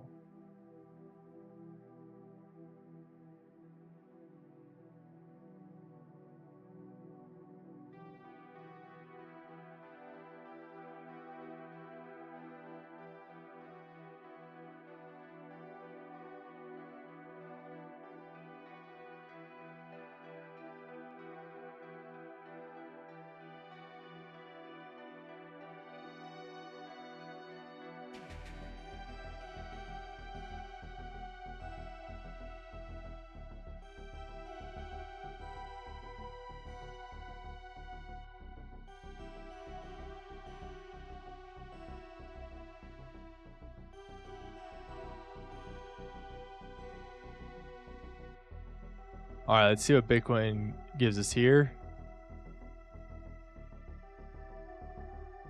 There we go. I like this. Fair value gaps, breaking these lows, heading to liquidity, right? We got session lows. We have hour and I think 4-hour lows over here too.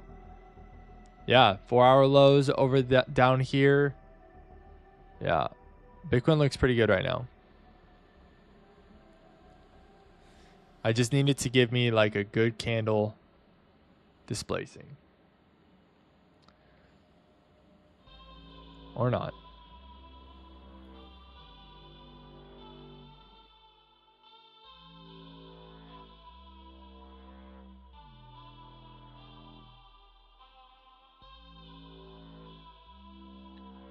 You do have these little 5-minute fair value gaps though, which if price decided to start displacing the upside, could invert these fair value gaps. Bitcoin's just really been in chop all morning.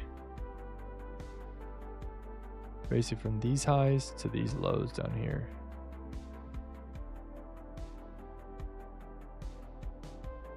All right.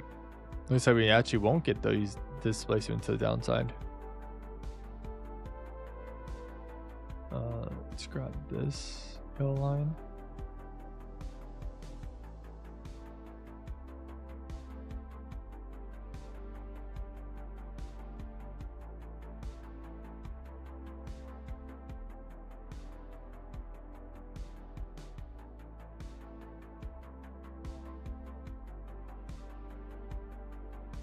Bobby Joe, good morning. Good morning. Price really hasn't given us anything excellent this morning.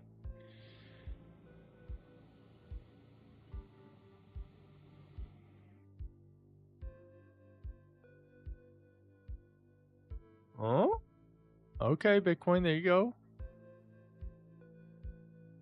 If I get this short opportunity, stop loss for me would be up at these highs. And then I would probably, for me, if we get the displacement to the downside, I'm probably going to shoot for potentially these lows down here and this liquidity. But if I start getting like, say, price pushes down, we start getting changes of character to the upside or break of structures to the upside, then I'll probably close it. All right, there we go.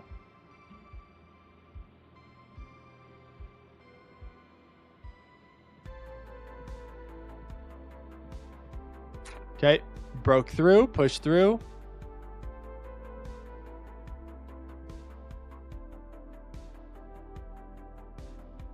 I think I'm gonna take this. Yeah. Where's my stop loss?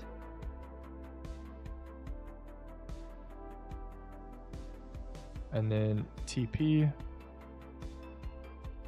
I don't know if I'm going to be holding it all the way to that day low, or actually I'm going to put my TP to previous week low, just in case if we start getting some really aggressive movement.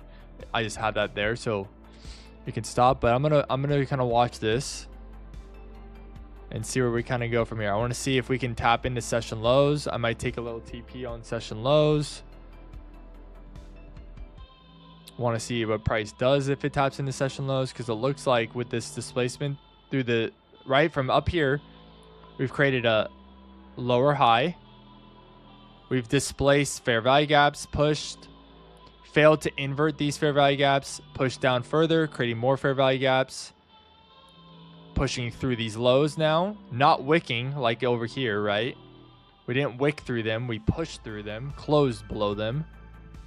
And now hopefully if we can close outside this orb and then push to the session lows, maybe at the session lows, which would be at our lows, could give it some fuel to push us aggressively to these 4-hour lows and this day low down here. So this would be I would love it if we could catch a nice move here and get a win here on the 501 mil. We haven't had a win, I feel like, in a decent win in a long time. Like an actually win that's worth being like good win. Like that was a good one. And I feel like I've been patient. I feel like I've waited for the right confluences here, and I think now we just let it play out. Because I think if we look at the 4-hour on Bitcoin, right? Let's look at the 4-hour. The 4-hour on Bitcoin is looking bearish. It looked like it up here. We tapped in this 4-hour fair value gap. Price tapped in and then respected it, pushing off. The 4-hour, the higher time frame range, right, is looking bearish. Like price wants to head to this external range liquidity down here and then into discount. On the day time frame, right? On our day time frame, price has inverted a fair value gap on the day time frame over the weekend, heading to external range liquidity, right? Doesn't that look like it's heading to that day low? Right? Price is heading to this day low. The 1-hour right now looks like it's heading on Bitcoin to this external range liquidity, which would be a previous session low, but it looks like it's potentially going to be pushing even further through this low to these lows over here to the left where we have that day low. We've also on the 1-hour, if you look up here, respected this fair value gap, right? We tapped in, pushed off, seem to be respecting the 200 EMA. So I feel like we're making a wise decision here. I feel like we're not rushing this position. I feel like we've taken into account a lot of different factors, and I think we're being smart here. So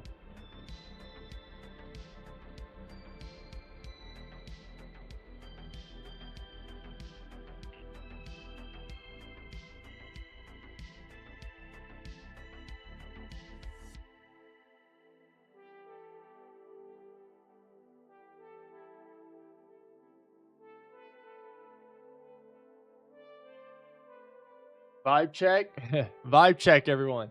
I'm good. This morning is a good day. You know, we're starting to a new week. Something we kicked off this morning too in the stream was like, let's start off with some gratitude. Like what can we be thankful for, you know, as we are heading into a new week, fresh week and fresh trading day. And so yeah, I'm hoping we get a good day today.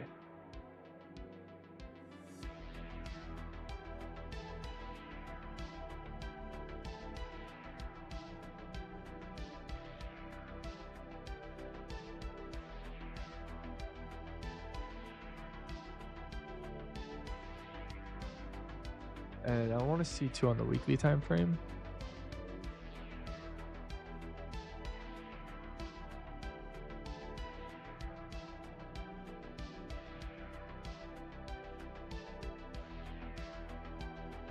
On the weekly time frame too, we've created a fair value gap here, right, from this week to this week, and this bearish candle so far looks like it's right. Are we kind of just started?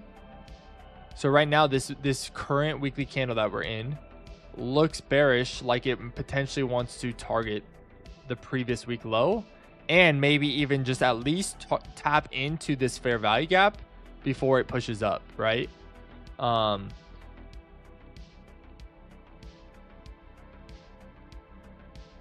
I think we have higher time frame buy or confluences on our side here on this one. This day low here, this day low has broken below this low and this low. And the reason why I'm just kind of going through this is just one, to help you guys look at what I'm looking at, and to help me look at this and say, okay, this position should be worth holding based on what I'm seeing on higher time frames, right? And so that if maybe we start off in drawdown, that's okay. Be patient. Things look like they're going to target external range liquidity before then we potentially move upwards, right?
Minute. Yeah, 30-minute looks like it's respecting these lows too.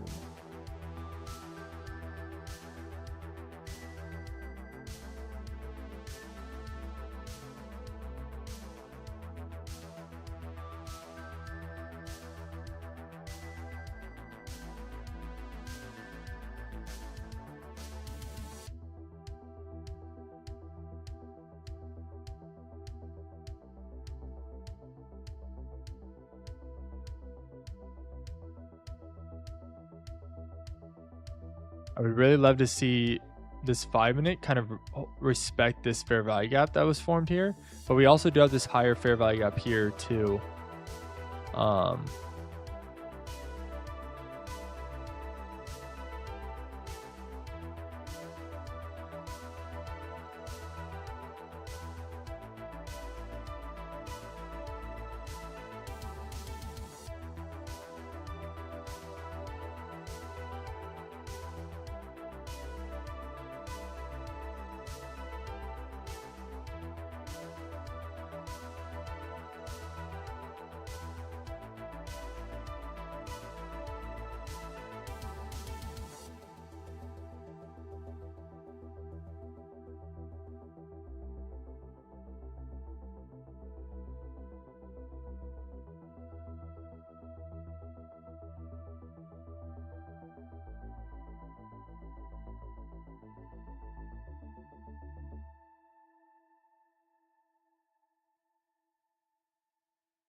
thing with Bitcoin here is still has yet to even test these session lows.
All right, this 5 minute on Bitcoin is tapping into this fair value gap.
All right, would it be really awesome to see this candle indeed respect this and then maybe invert this fair value gap and continue like just like this, right? Pushing down, push up, push down, push up, push down.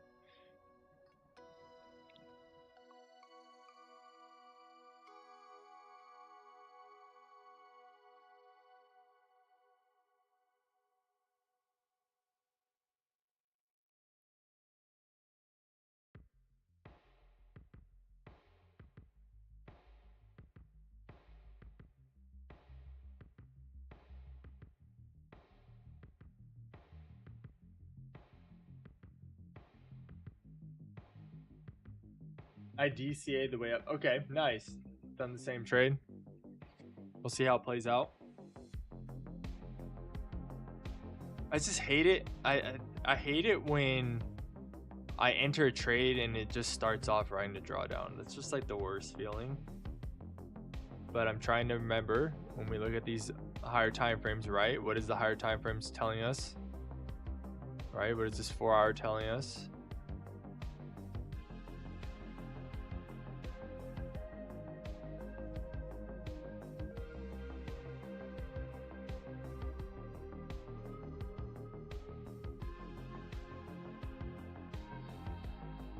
Okay, I like that.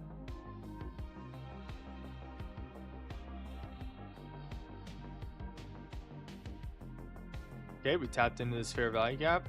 We've seemed to respect it, right, by creating this wick here on the 5. We've created a fair value gap here on the 5 minute, and now I would really like to see if we could invert that to the downside and continue this momentum that has been started from these moves here, right? And from here we had push down, retracement, push down with a break of structure to this low here to the left, push up, seems to be respecting this fair value gap, and hopefully with this respect It then pushes, continuing the momentum to the downside, getting in line with what we're seeing on the higher time frames and targeting, you know, session liquidity or session lows, and in these liquidity that I've said before. So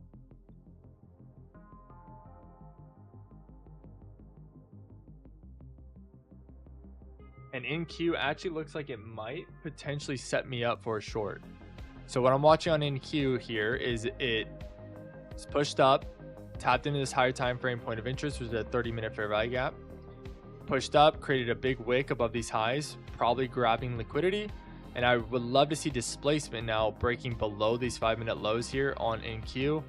And then what I could do with NQ is either target 200 EMA or maybe even just target some of this external range liquidity on the 5.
I don't love that 30-minute candle. I'll be honest with you. That does not. Dang it. That 30-minute candle sucks.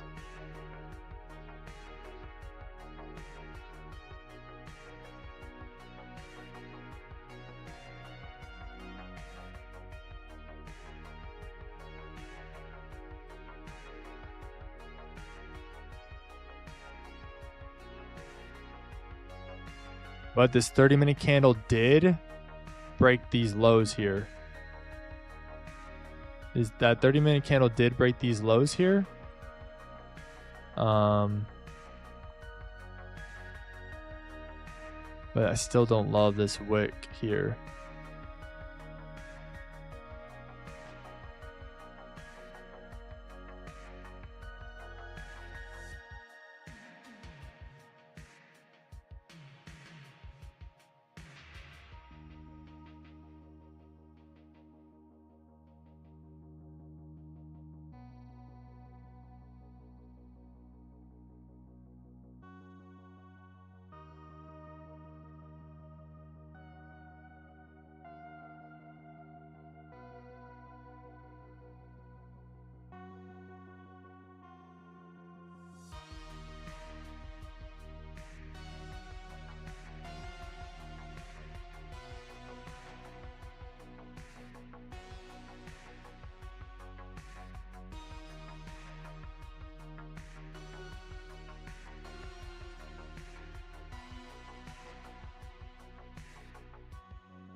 Okay.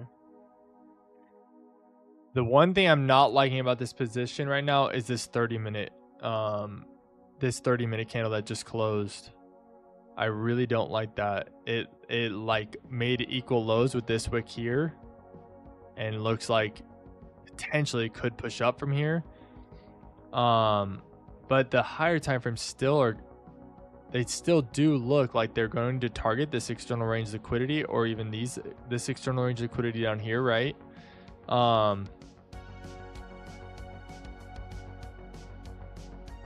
Like this 4 hour, right? This 4 hour looks very bearish that it wants to attack this external range liquidity down here. Now the 4 hour, right, could take a very long time. It could take a very long time to get down to these lows.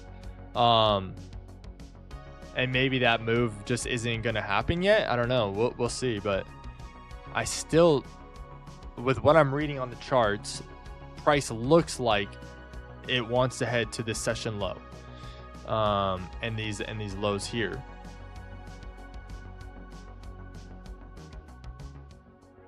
And in Q2 is looking like it's also displacing to the downside, or like moving to the downside. Hasn't really displaced yet. But if we also get some confluence on NQ, that NQ is starting to look bearish and push too, that could also be fuel for us too. Because like Bitcoin, though it doesn't follow S&P 500 and NQ like perfectly, if they start moving in certain directions and we have a bias in that direction too on Bitcoin, that can help us. And can help be a little bit of fuel to our momentum. So what I would also love to see here on Bitcoin is that price breaks out of the orb again to the downside.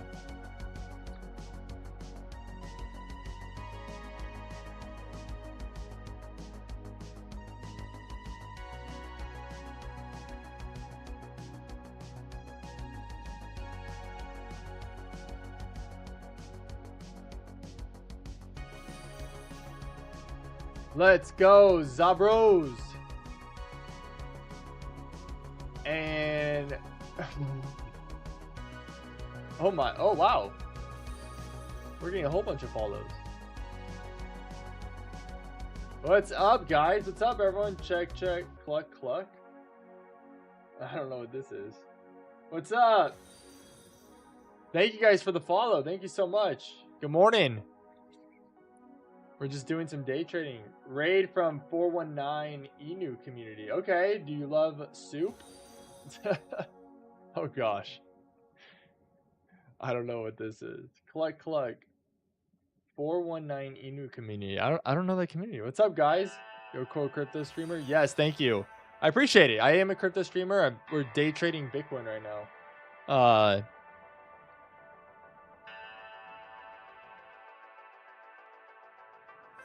Yeah.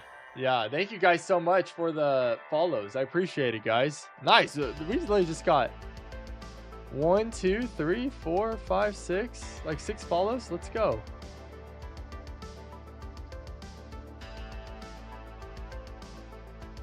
Thank you guys. Thank you for the raid. What do you think about the 418? I've never even heard of it until now, until you guys showed up.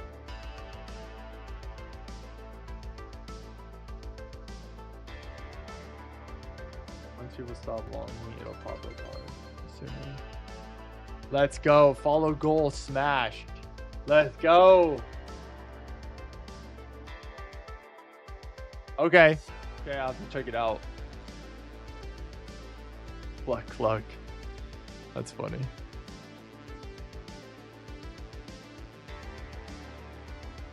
You should really know about BNB token.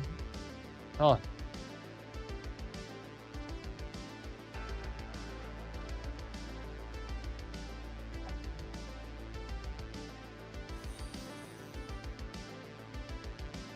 Let's go. Drink Sosiska. A bunch of follows going on right now. Thank you guys. Yeah, a lot of people in here right now.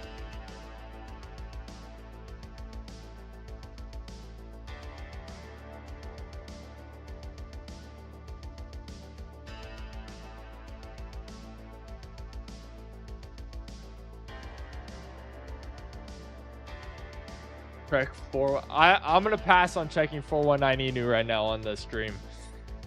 I'm in some live positions right now on Bitcoin and stuff, so I'm gonna focus in on those guys. I just to be honest with you guys, I don't check too many of the meme coin stuff.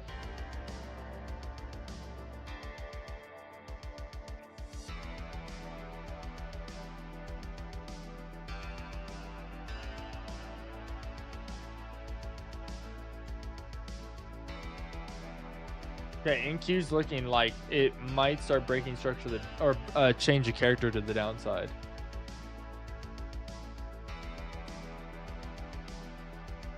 Let's see though. Price action day has been absolutely disgusting.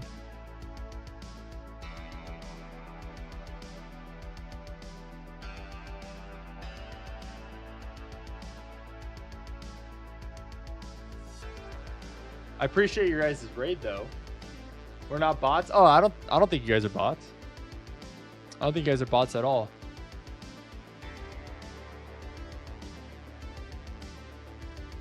I mean, you guys are chatting, so.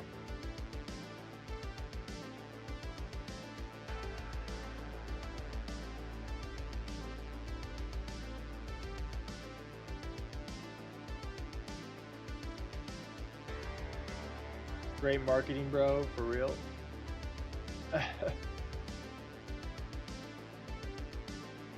I'm good. Look this. These are bots. Same are on YouTube. Yeah, they're just trying to get some marketing for their coin. I'm gonna pass.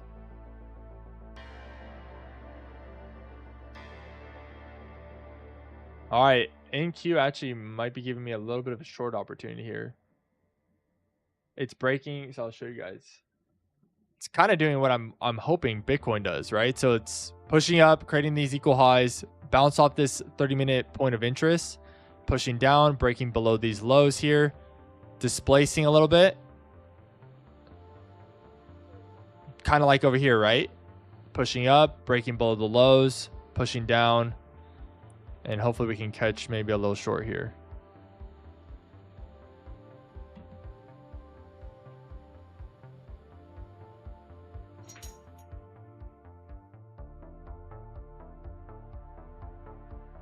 I'm okay. I'm gonna pass on studying the token. Thank you though.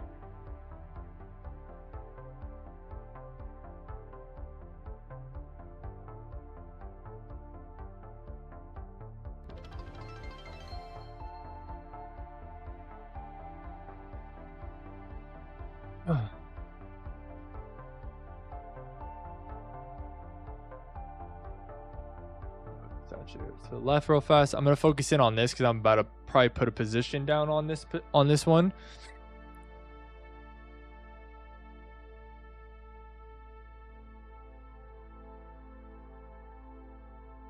We'll do a small one over here.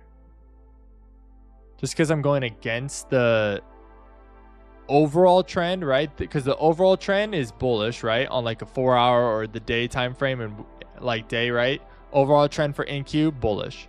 So because we're going like against the overall trend, I'm gonna go a little bit lighter and then target for I don't know. Oh, I got it. And then stop loss. Go out this wick. TP. I'm just gonna put TP at session low for now, but we'll kind of monitor what it does over here. Bitcoin doesn't look too bad on our position. It looks like it's slowly pushing to the downside, but it's kind of going slow rather than giving me some good momentum. It's slowly pushing deeper and deeper into this fair value gap. I really love it to see it attack these lows again and push and break these lows down here on the 5.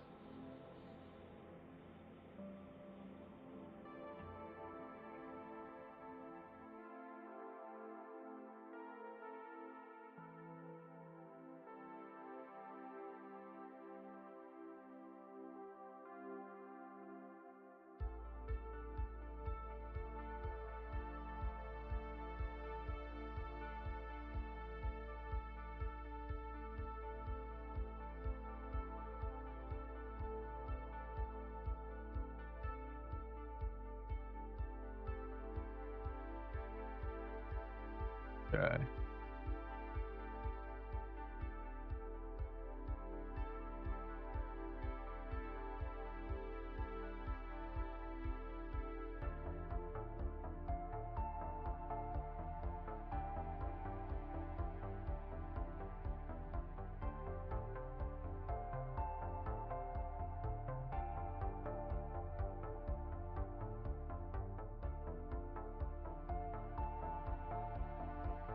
All right, come on, Bitcoin.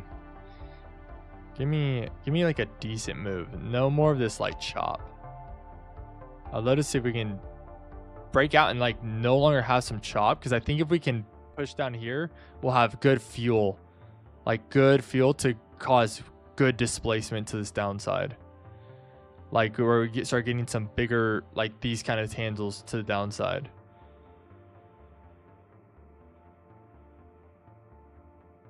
AV1, what's up?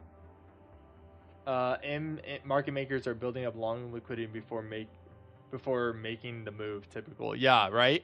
That's what it kind of seems, right? Like it's not moving quickly yet because there's not that fuel yet, and so hopefully if we can break below these equal lows right here, right on the 5, we can break below these lows, we get that good momentum, because then finally the market makers and the smart money will actually let it like move, right, and push, and we'll actually finally get a good displacement move for the day.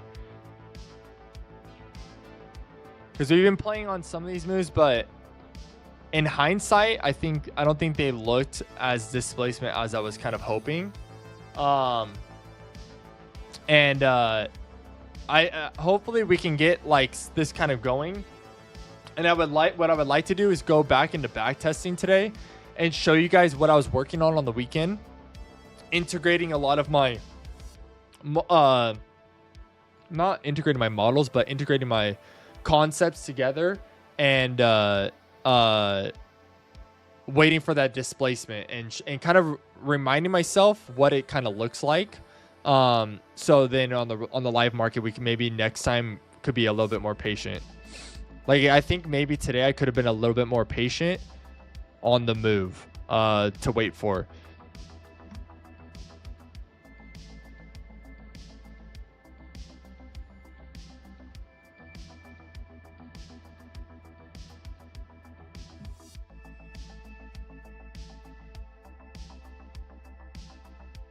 So there we go.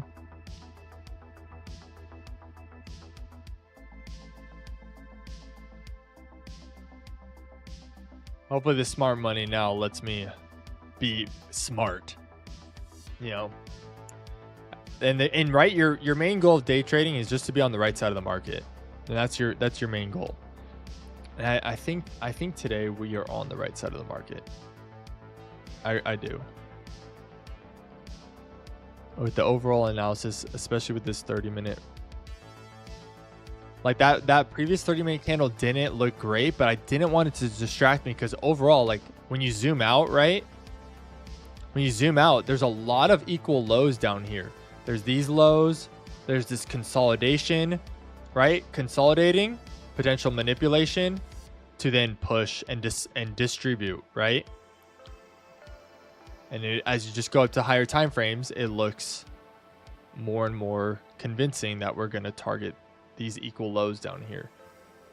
Because really there's 1, 2, 3 equal lows right here, which will hold a lot of liquidity for us.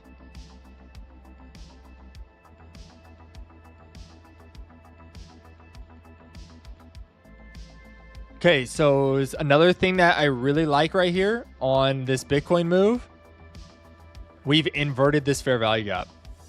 We just inverted this fair value gap. And so if we go here to our strat, our other strat, we're not going to like enter on this, but session low is right about 2. So hopefully we can get now a good push below those lows there on Bitcoin now.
There we go. There we go, Bitcoin. Come on.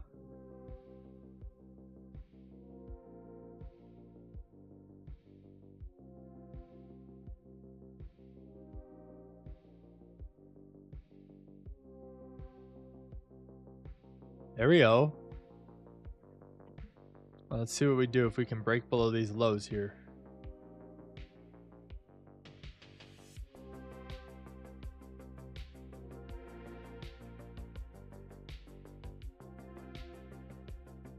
Now, hopefully we can destroy that long liquidity that's down here, right? That's all that sell side fuel right here. Let's see. All right, let's actually do this.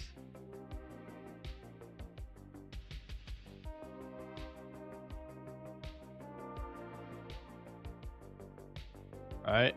Hopefully here, there's that sell side liquidity, right? That's gonna move it back. Let's get something different.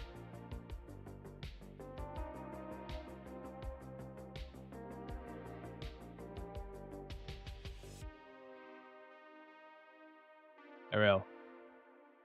Fly home. Fly. You know you want to. All right. Flutter on down. Flutter on down. Keep going. Flutter on down.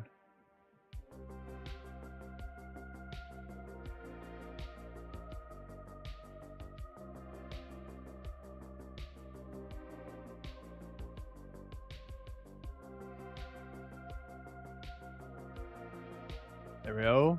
See what happens if we can break this wick low here. There should be a lot of stuff right in here. This should be the money that caused us to fly. Right here.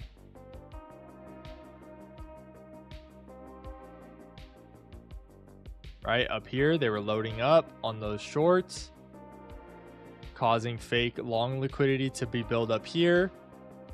And then boom, they push it. They push it through.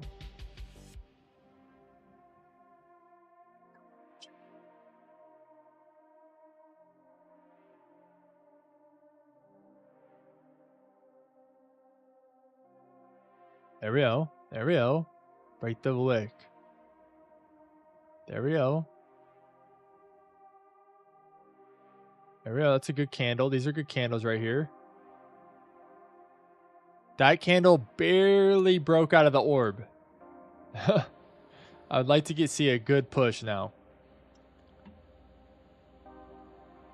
And the thing I'm liking about this candle, these candles here, is there's not like wicks like these guys. Like, it's not this kind of candle. If it was that candle, I'd be like, pick.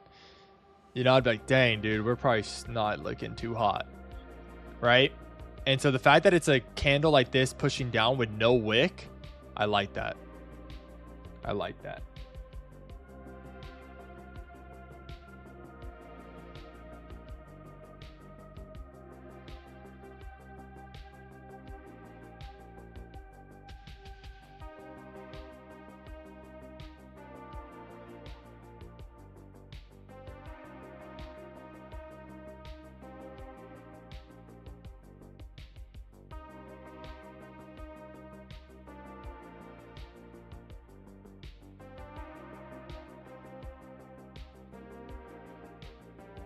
I would love it off the 30-minute if we can get a push out too on this orb. That'd be awesome. Just want to see us break the orb now.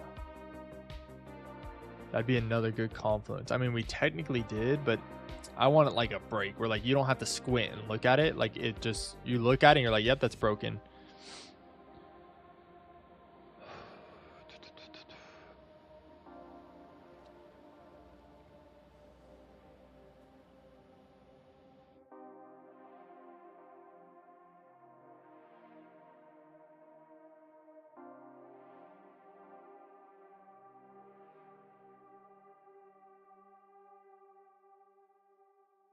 Maybe we need to threaten it a little bit. Let's do this. Let's threaten price a little. Where is it at?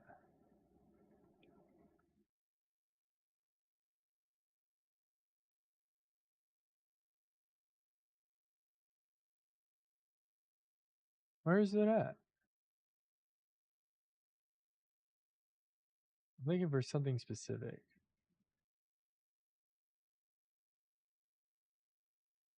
I know I saw it in here somewhere.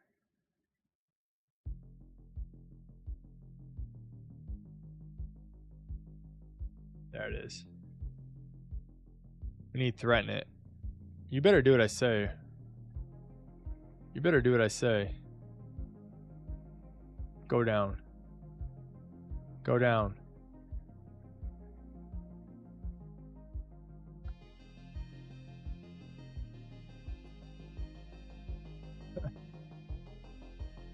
Listen to me. Stop going up. Or else I pull the trigger.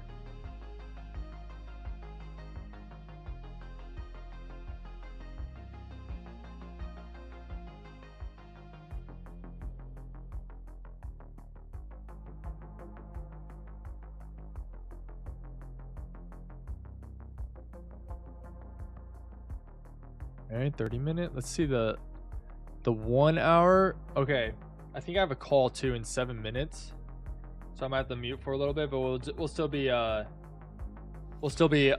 chatting, or I'll still be watching this as we're going through. But we will be muted. Oh, I don't like that bullish candle off the orb. In like 7 minutes. Man, I thought we were gonna finally get that fuel. I just would like it to not be in chop, you know, and just kind of give us some displacement to the direction we want it to.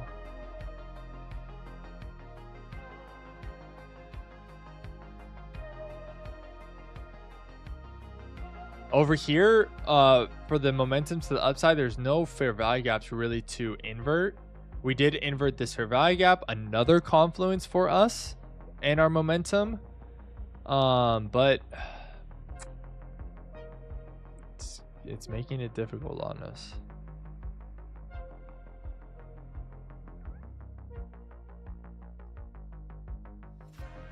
In Q2 has really just been choppy since I entered that little short just for a little move to the downside. It hasn't really displaced like I was kind of hoping it would.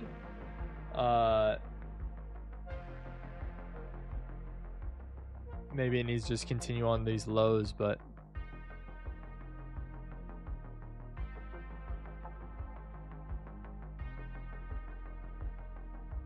okay, I got my call in about 5 minutes, and then I'm hoping that before the call starts, maybe we get some good momentum underneath these lows here, right? And a good maybe break out of the orb.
I'm gonna delete these real fast just so we can see the charts better.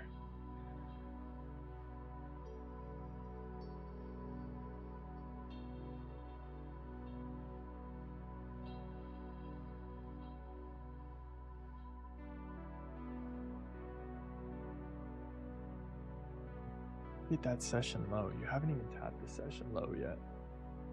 I'll read that session low.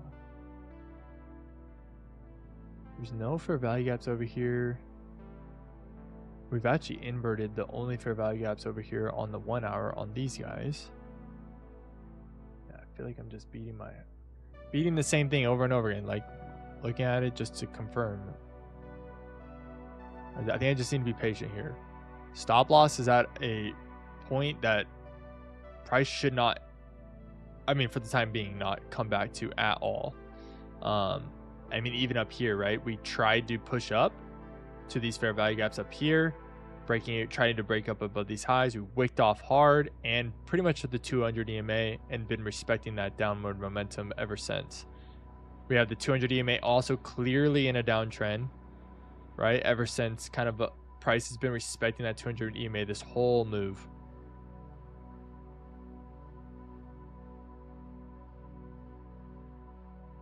And you know what that I noticed right now?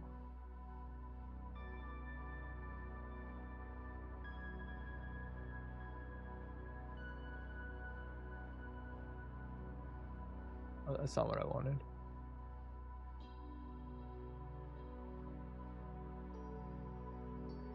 Oh, look at that. Price came up, or price came down. 5-minute range, came up into discount, tapping the 200 EMA, tapping into these highs, pushing off, and attacking this external range liquidity down here. And prices yet, since it tapped into discount, actually no, premium on this range here to sell off, it has yet to target this range low down here, this external range liquidity.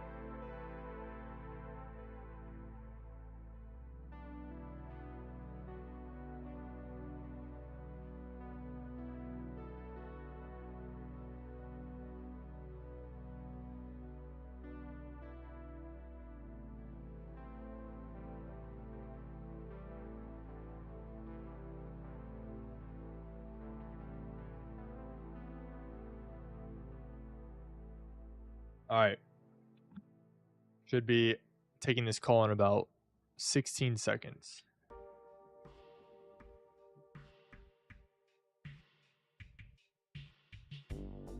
Oh, he's stuck on a call. Oh, he needs like 10 minutes. Okay.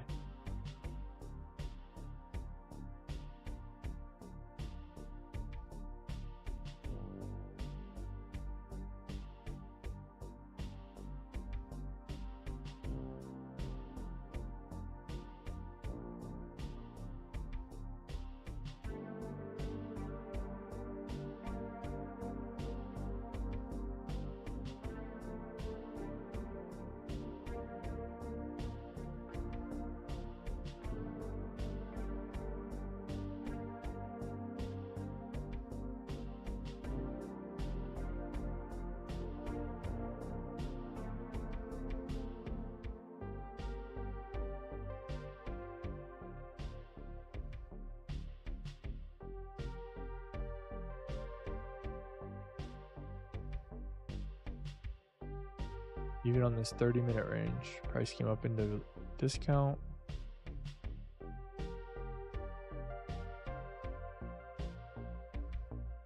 Yep, price came into discount, tapped into this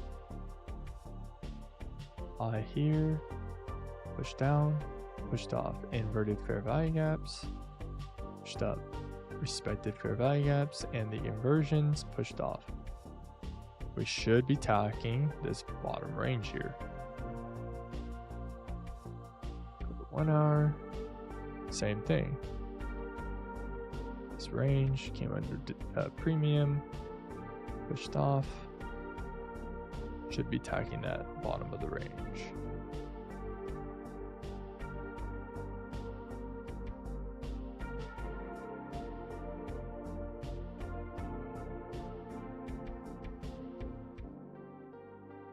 InQ doesn't look like it's actually going to help me out today.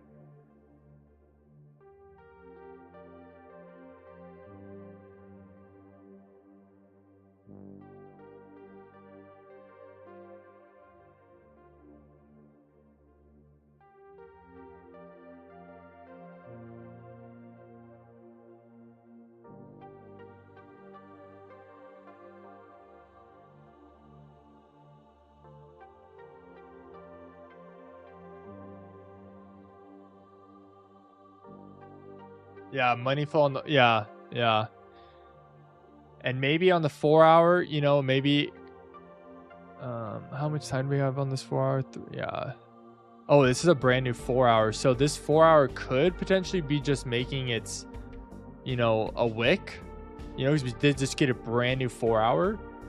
But this previous 4 hour came down and broke these wick lows, right? So but this 4 hour did break some lows here, which is good, but it failed to break like this low.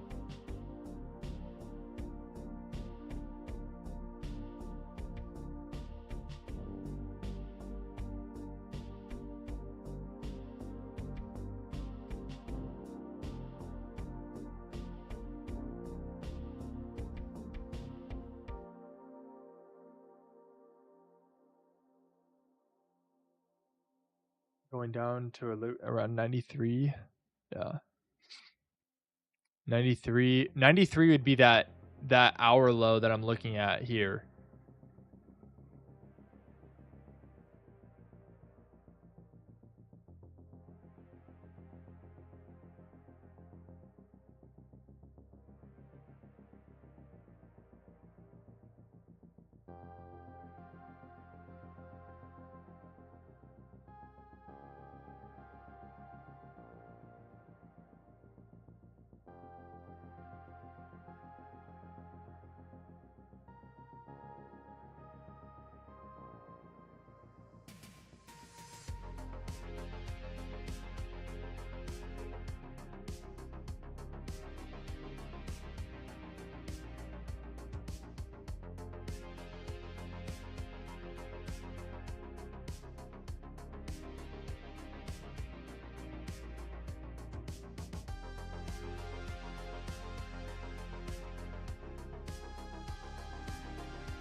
$92.8 for me would be that day low here.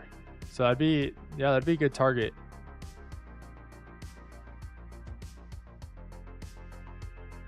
But in Q, instead of continuing that momentum down like I thought it was after inversing some fair value gaps, looks like it might actually be continuing the momentum to the upside.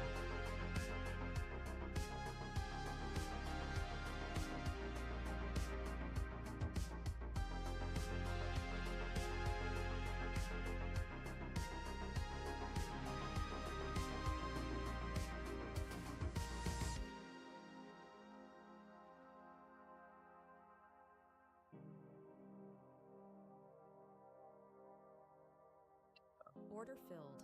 I'm gonna close that in Q. In Q looks like it's about to push through to the upside.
We have all these equal lows down here.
Yeah, in Q, I just really don't like this price action. Same for Bitcoin. Like, it's very, very, very choppy today.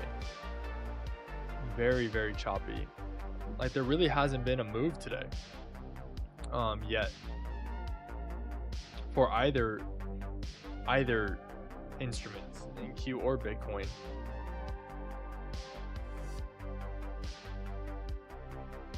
What time is it?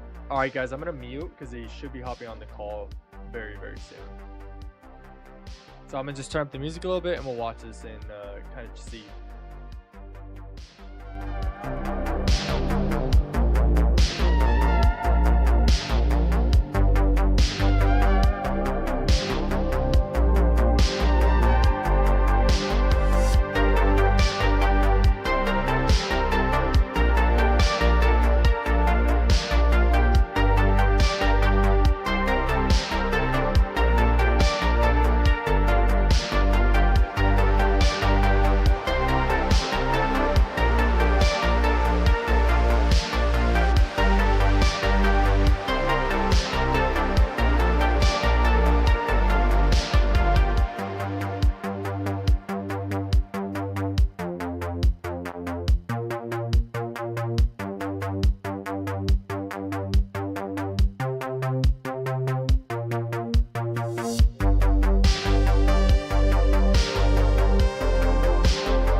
This is not what I want to see for this position. It looks like we actually might invert this fair value gap on the 5 minute.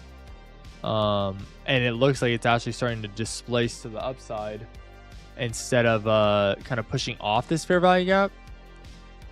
If we do push like this, I'm gonna close this one out for the day and just call it, because I don't really like this price movement. And it's just, yeah, I think if anything, it's kind of showing that potentially 30-minute is bouncing from these lows. We were really I was really hoping to target these lows, these session lows here, but looks like price potentially won't be giving that to us.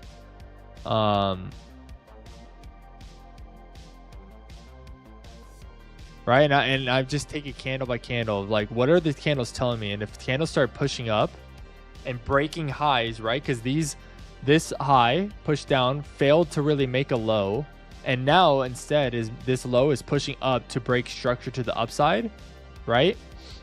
And breaking structure to the upside into a fair value gap that should be holding. Now, as you can see, the candle's kind of starting to look more like we want it to look. But if it doesn't, if it, in the next minute it decides to, you know, still push in, breaking these highs here, I don't think our short is still in play. I think that would invalidate our short because now we're breaking structure to the upside. That should not be getting broken on the 5 minute.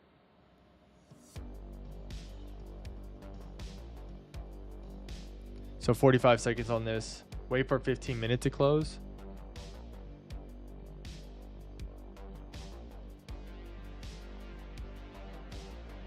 That would be the 15 minute close, yeah, in the next 30 seconds. So there is no fair value gaps here on the 15. Yeah.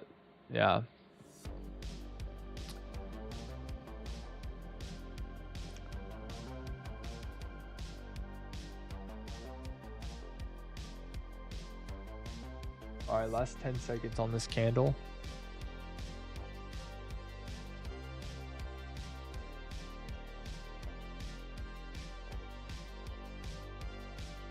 Yeah, that candle technically broke structure here.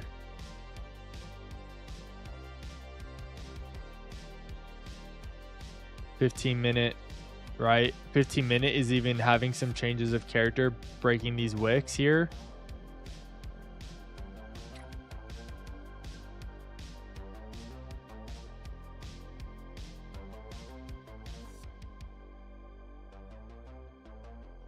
Not loving what I'm seeing.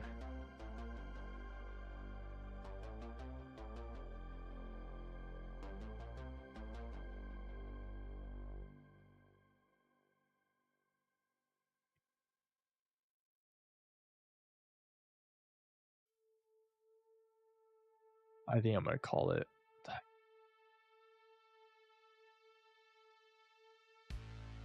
I'm going to call it on this one. Dang, man, I really thought we had a good read on this.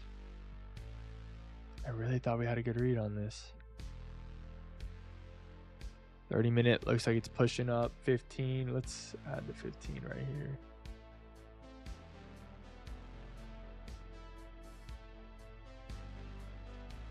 Yeah, very choppy. I'm gonna wait. I'm hope maybe today will be chop. And tomorrow we'll finally get displacement to the direction, right? Monday will finally get us out of the chop. Monday will be choppy. Tuesday get us out of the direction, and then we'll have maybe a better play tomorrow. Once I'm done with this call, I want to hop into some back testing and show you guys what I was kind of looking for today, of what I've been doing in the back testing. And today really didn't give us a good kind of displacement move that I was kind of hoping for, and I think it'll make more sense as I show some of the back testing. But yeah, and I think I'm gonna load up the 500 to 1 mil account because we're at 141 in the account. I think I'm gonna load it back up to the 500 and see if this week we can maybe switch some things around and get it moving again. But I don't know, man. I'm just tired of on this losing streak. I don't know. I've never had this bad of a losing streak. I don't know.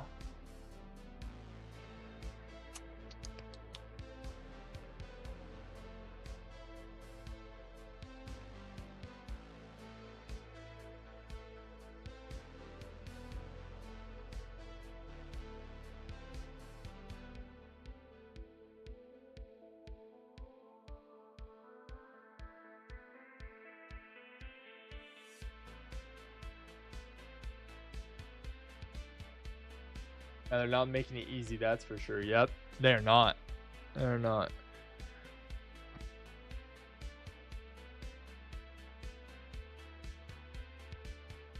Man, the trading's not easy. Trading is not easy. That's for sure. Anybody who says trading's easy, I'm like, ugh. It's not easy.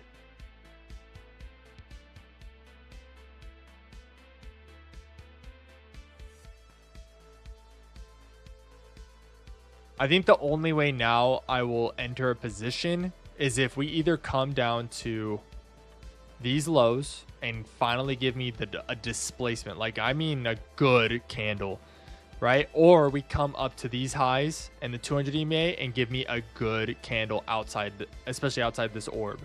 That is the only way. I need like a good candle. Like this is good. This displacement is great. We breaking above these highs, displacing. But for me, it's still in chop, right? So even if we push up here, this is kind of the top of this 5-minute range, right? And price has failed to break above here. So I kind of want to wait. Does price come up here, test these, and then displace? Or does it come back down at the top of this range and test these lows again and then displace, right? So I'm kind of waiting. I want to see what happens at the top of these ranges here. Because I thought for sure here, once we broke this low here with this good candle on these wicks, it was good. Maybe I should have waited for it to break this wick instead. But yeah.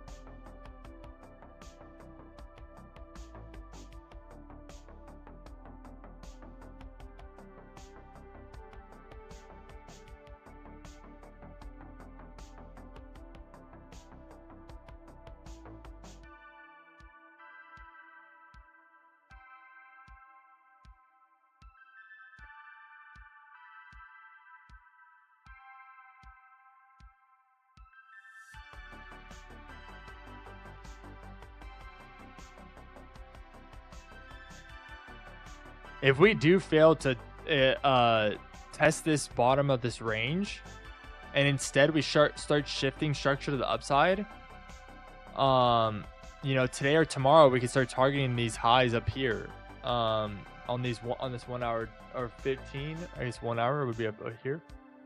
You know, we can target these 1 hour highs, but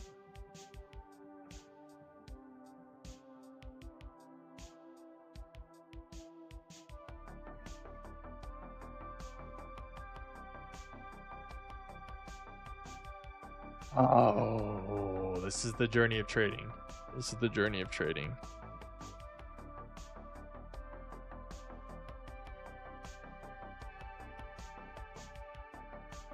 Got this. I can do it though.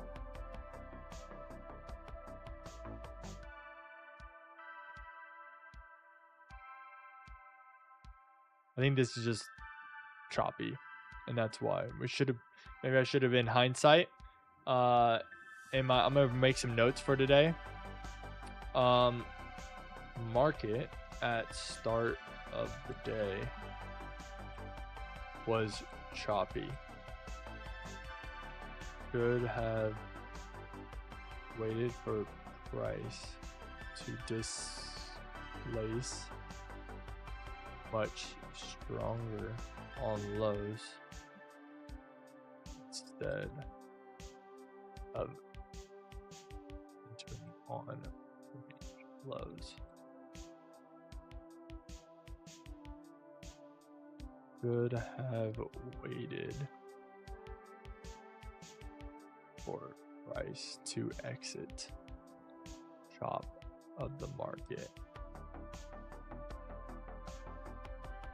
I'm just trying to take notes so I can go back and kind of look like what is going on, and I'm gonna try to see if I can add a photo too.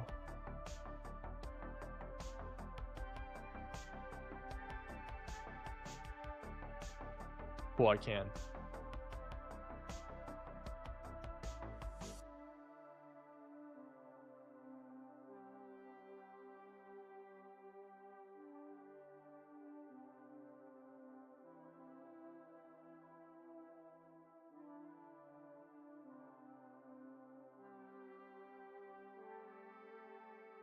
Okay. All right, I'm gonna mute real fast. He's on the call.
All right, I'm back. Sorry, that call went a little long. Okay, Bitcoin is starting to display some of these highs here. And watching kind of the 15-minute here. It looks like the 15-minute made a fair value gap, right? And is pushing off this fair value gap outside of the orb. I'm actually thinking of taking this long, but also I kind of want to see what the 5 does at this 200 EMA, right? And the 15-minute, yeah. I want to see how this 15-minute closes, but it looks like potentially we could be going long here. This is the first time the 15-minute, actually not true. The 15-minute did break out of the orb here, but had a very bearish candle. Like you're obviously not going to take that candle after it breaks the orb and goes extremely bearish. But this one, finally breaking out of the orb after taking out these lows and pushing upwards. But honestly, I'm very hesitant to take this because price action today has been just not very good. Not very good at all. But also, price action could be a bad all morning to then get this move. That for me, I would only target probably this orange line up here, which is a 1 hour high. This 1 hour high up here, which would be like the 1 hour coming to 200 EMA.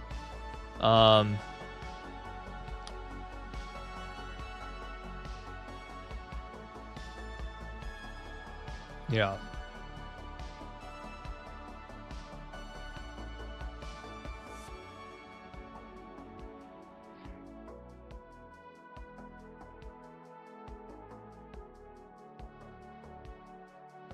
See the 30-minute. 30 minutes looking pretty bullish. Tapped the fair value gap 2 on the 30-minute and pushed off of it. I think this might be trustworthy. I think this one I'm going to go off the 15-minute here. Stop loss would be at these lows here. And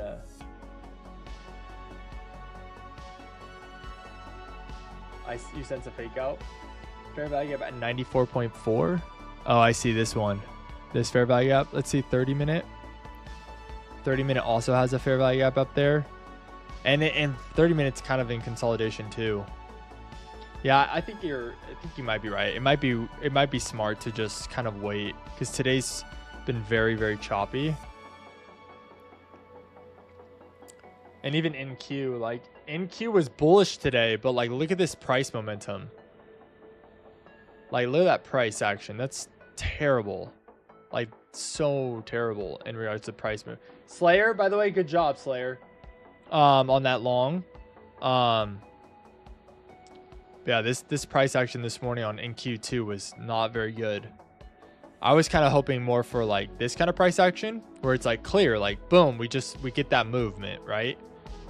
Or like this, boom, we get the displacement and then we get that move, right? And so I think today I might just call it on actually trading today and just kind of wait. But what I would like to do is spend a little bit of time doing some back testing real fast. And showing you guys kind of like what I mean by, and it's just practicing the concepts.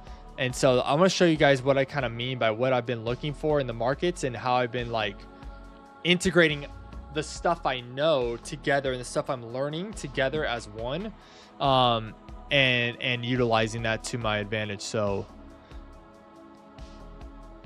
and I think the thing that's getting kind of frustrating is like, for me is like, why in back testing is my stuff working, but then when I go to live market, it doesn't work? Why? Like, I don't know what I'm doing. I think that's something that's getting a little frustrating for me is like, I back test and I back test just like I would in the real market. But then when I go to the real market and I do the same stuff, it like, I don't know, it doesn't work.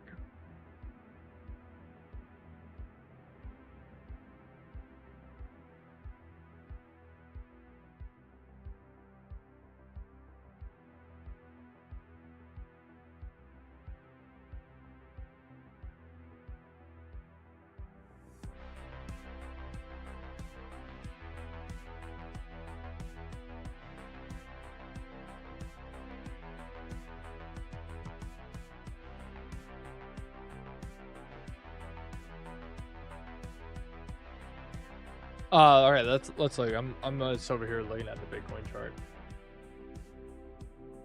Yeah, it's just going sideways right now. Okay, let me show you what I'm doing on the back testing, and let's see if we can find something to take a trade and kind of show you guys what I'm looking for on the real market.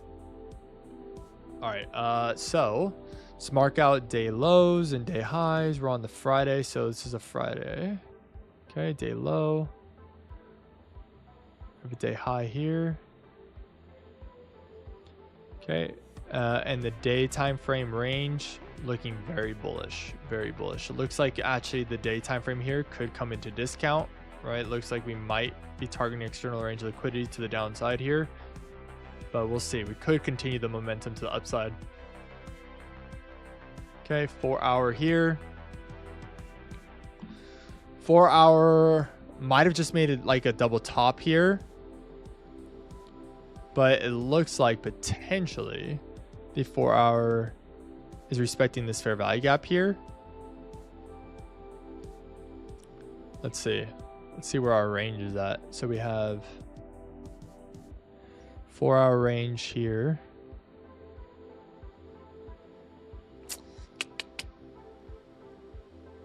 Okay, push, came into discount and then pushed. So then we have a new range here.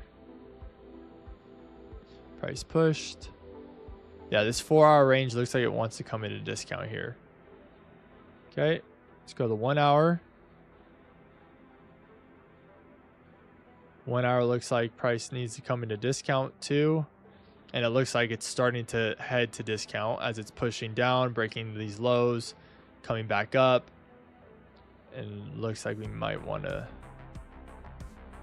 push the downside here. So I'm going to mark out these 1 hour highs and lows in orange.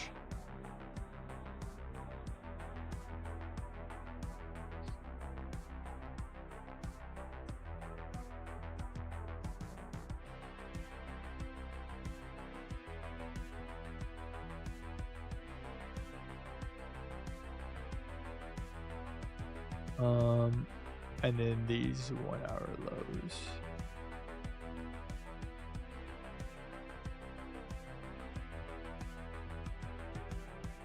Okay. So these are liquidity that I would target depending on what we start getting in lower time frames. Okay, and then if we go to the 1 hour time frame also, okay, we're already on it. Let's go to New York. 6 a.m. Where's midnight? And then where's... Okay. Session high. Okay, we got an hour high and a session high linked up. Session low. Nice. Okay. Okay, let's delete these white lines. Go to the 5 minute.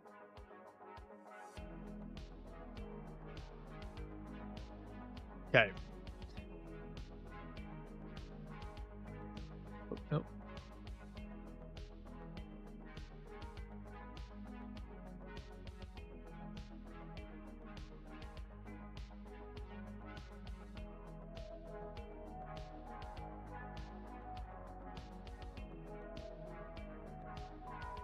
I want to see what price does at these lows here.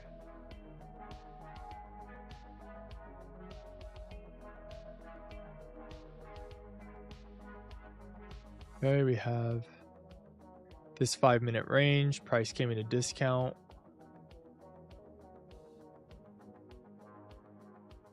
Okay. Into these fair value gaps. Price is coming down, breaking these lows. All right, let's see if we can get some displacement to the downside now. Okay, so now I'm looking for price to do a couple things. I'm looking for price to show me... Oh, Bitcoin is actually looking pretty good right now.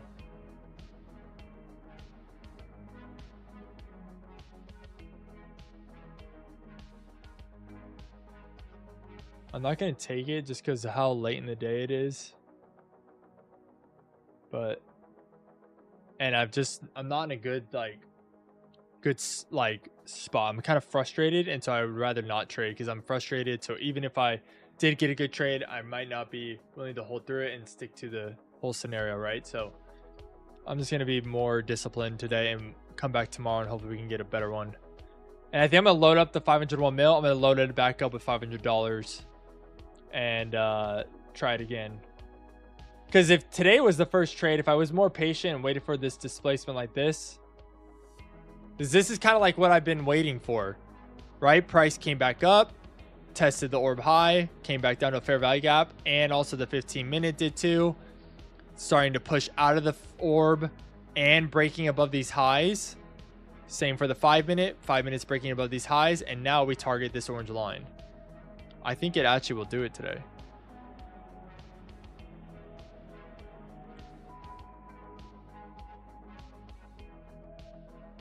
I think in hindsight, for this low here, I should have waited for price to break below this wick and hit the session low and see what it does there, not entering here.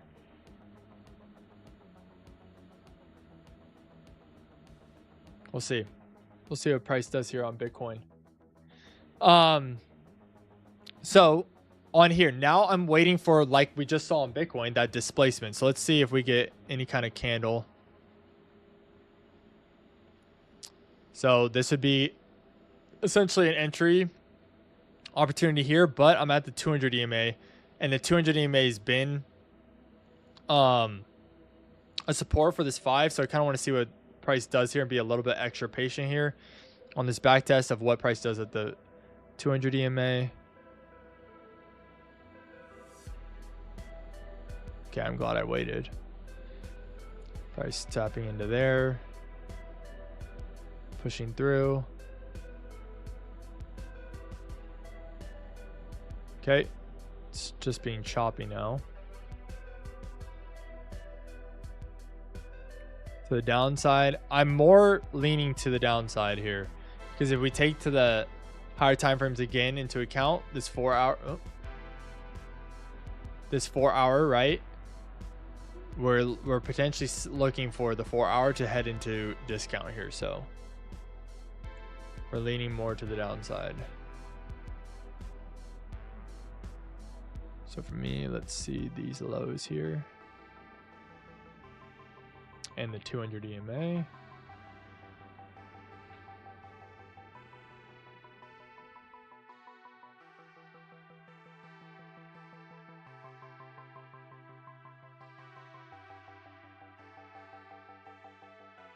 All right, let's see. Again, finding support at the 200. Okay, that's displacement. There we go.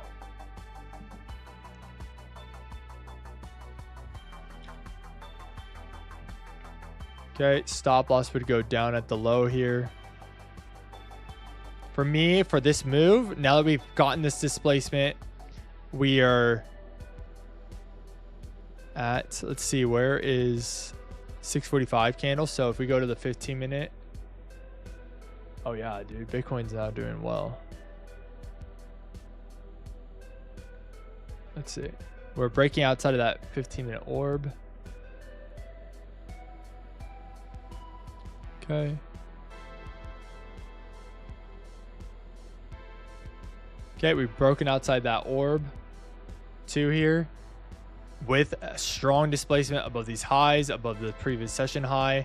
And my TP, I'd probably just target like this day high, which is an hour high too. Okay, that one stopped us out. I think the thing that I noticed here that is the reason why it pushed down was it was at the session high. Maybe could have been a little bit more patient here at the session high, so that one didn't work. See? Wicking again at the 200. Oh, yeah, that just pushed through. And pushed through the lows. Let's try a short here. Give me the displacement. Stop loss at the top, at the high here. TP.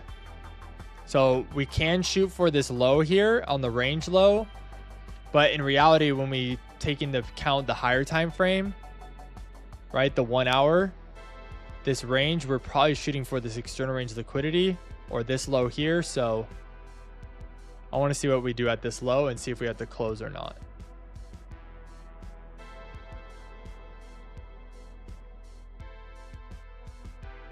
Okay, we're playing around at the 200 again. Okay, we've broken these lows after playing around the 200. We've tapped into this previous session low. I'm gonna do this. Take a 25% TP. And I'm gonna see. I'm gonna leave my stop up there. I'm gonna see if we can start targeting, you know, these hour lows and that. See if that's the move of this day. Okay, pushing up. Hitting the 200 again. Hitting the 200 again. All right, I'm going to close this out. Close that out. It's breaking structure to the upside and pushing this 200 EMA. This day also is in chop. We did hit that range low that we were looking for, though. We did hit that range low. Let's see if it gives us another opportunity to the downside or if it keeps pushing. Okay, another big displacement to the downside. I want to see it take out the previous session low.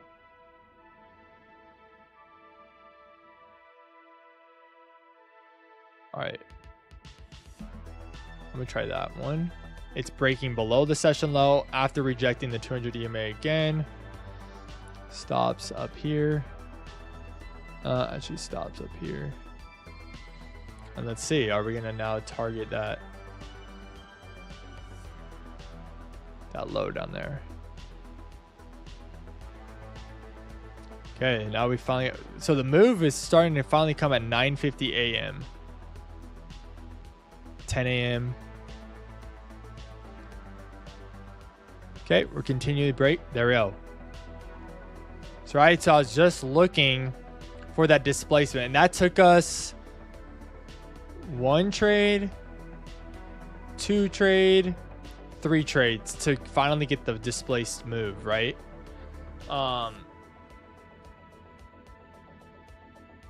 And in reality, I could have still held this 1 trade up here, but let's see what that did for us. Let's see how that day ended. We're on Friday of January. Session results. Let's see if after 3 trades, trying to catch that displacement, is that a winning day or a losing day? A barely a winning day. So not a great winning day.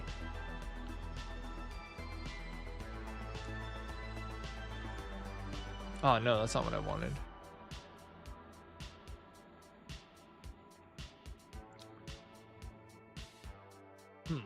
I think in hindsight, when I'm looking at this, once I got that displacement to the downside breaking these lows, hold it. Right? Like I didn't need to close it as it's breaking above because it's not breaking anything important. It's just having a pullback. Like if I go to the 15-minute time frame, what does that look like? Yeah, the 15-minute time frame just looks like a little pullback into this fair value gap. Let's see, is there a fair value gap there? Yeah, fair value gap, taps in and then rejects. And maybe something that would help me is if I wait for price to displace like I wanted to and not enter immediately, but wait for price to maybe retrace into that key level. There's a fair value gap here on the 5 and then enter.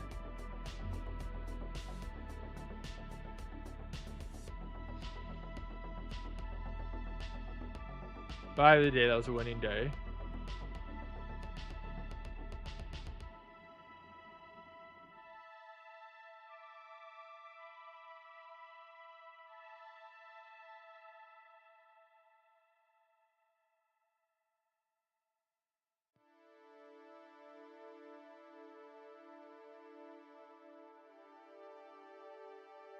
Because now look at Bitcoin here. Not looking too bad. It's pushed above the 200 EMA. Seen a little correction, but look what we did here. We pushed up, came down to this fair value gap on the 5, respected it, and then displaced. Same for the 15. Came up, tapped the orb, tapped this fair value gap, and then displaced and even broke outside of the orb. That could be an entry signal.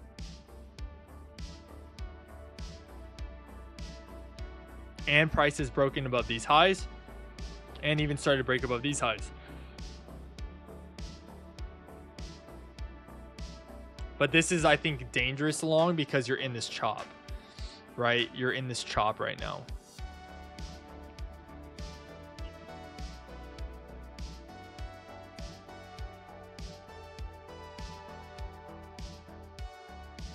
All right, let's go back to some back testing. So this Friday, I'm done. I'm done trading. Let's go to the next day. So Monday, let's go to the week.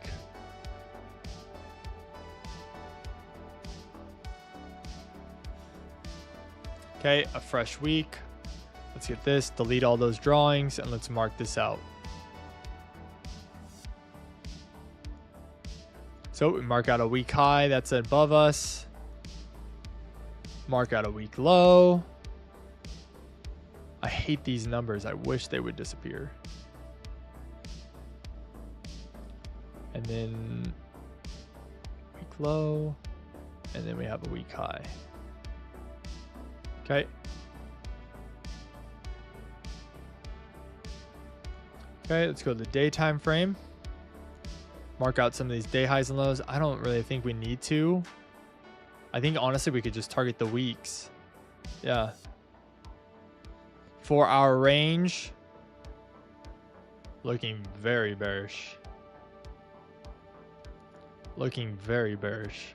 Man,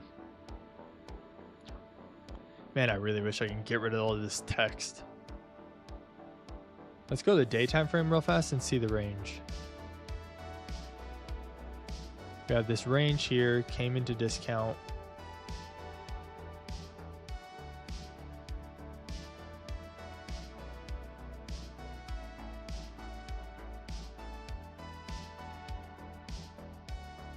Price came into discount. Tapping into this like order block here, pushing off, breaking highs, coming into discount, and now should, my guess is going bullish.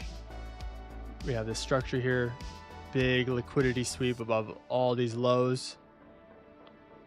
Probably should be heading to a premium now.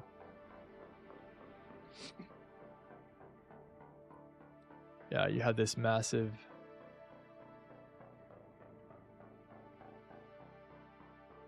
range.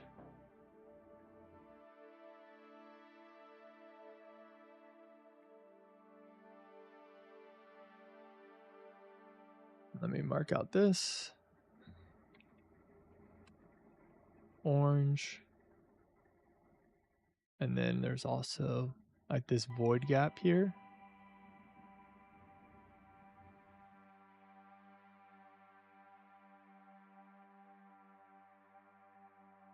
Okay. Okay. Price is looking like it's heading to a premium. Let's see on the 5-minute. All right, I'm just going to kind of watch what is price going to do here. We have these lows here.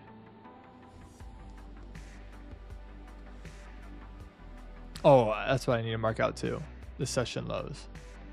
Okay.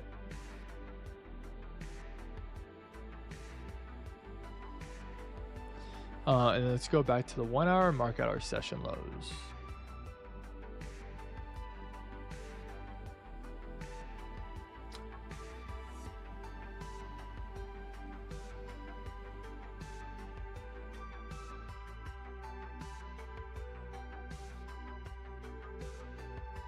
Okay.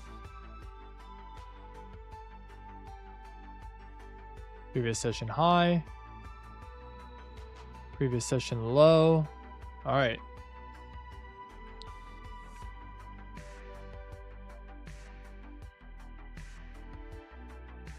We're kind of in the middle of both session highs and lows.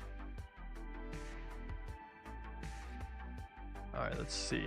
It looks like, honestly, price might just keep heading up.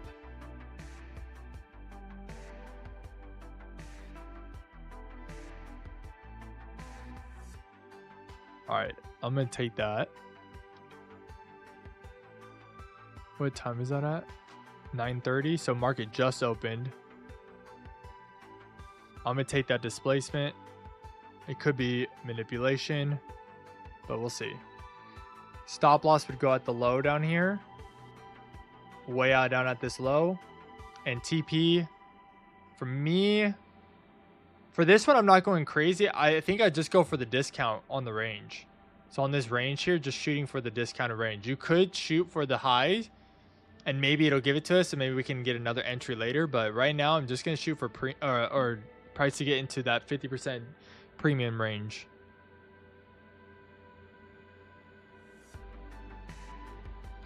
Like if we displace the upside here, maybe being able to enter again. But we have this big fair value gap. Let's see. Okay, can we displace? There we go. And now we should be able to tap into the discount. Oh, it just missed. I'm gonna no, I'm not gonna move stops. Okay, we inverted fair value gaps to the downside at the 200 EMA. Oh, it's looking bearish now. Let me see. 30 minutes in a fair value gap. We just missed our discount. Did we? Yeah, we just missed the discount. I'm going to be patient here with this one because I think it's pretty clear that it's going to be bullish. I could be wrong. It could, yeah, it could keep going down, but.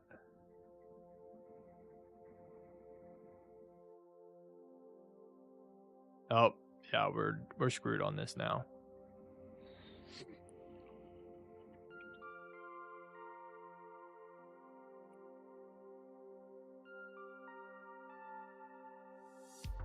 I think in hindsight, going back to this candle here, right? So as we're watching this, we're at the key point of interest. We're at the 200 EMA and about to be in discount. Price comes down. Gives us a green candle, inverts this fair value gap at the 200 EMA. Right there, I think is a signal that we can close this position. And then now we have, what does price do at these highs?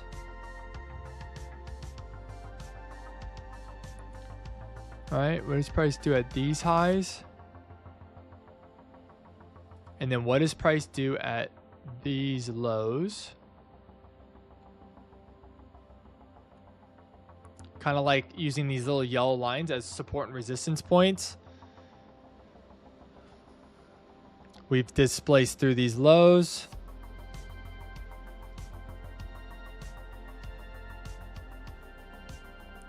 Rejecting them, pushing back up. Another displacement candle here. If I'm going to take a short here, okay, stop loss would be at this high here. But my TP, I'm still like not convinced that we're going to be going all the way back down here because we haven't gone into discount yet. And so for me, I'm just targeting external range liquidity on the 5. I think this would have tapped it in. Breaking below. Can we get more displacement? Okay, we've broken the low. We might not get it.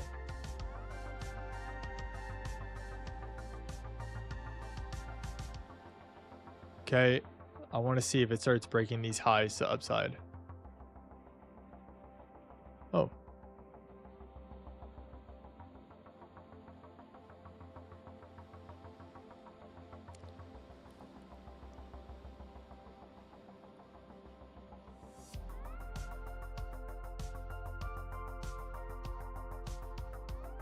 The 1 hour time frame.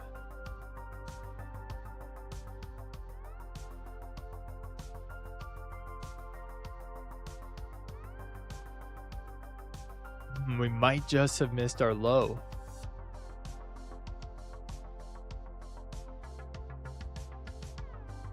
Let's see. Okay, well, okay, we did get it. Whew. Okay, now we have these lows.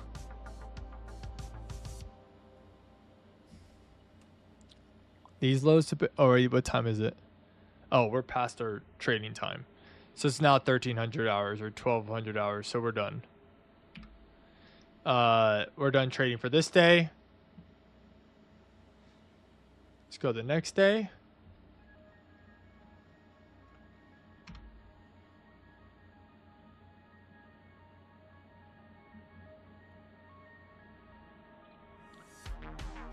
Very bearish previous day.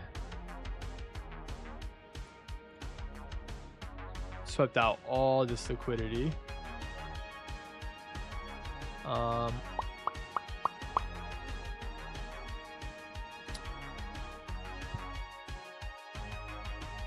This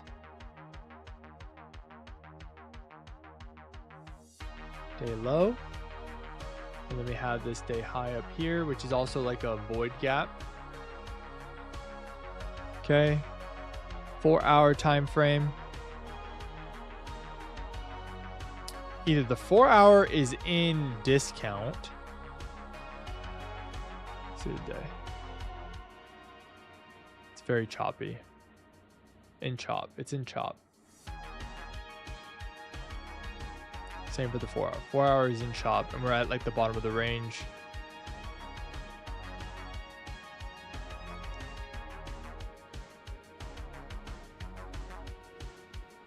Still looking very bearish here. Did we have yet to tap into discount here? Barely. We barely tapped into discount here.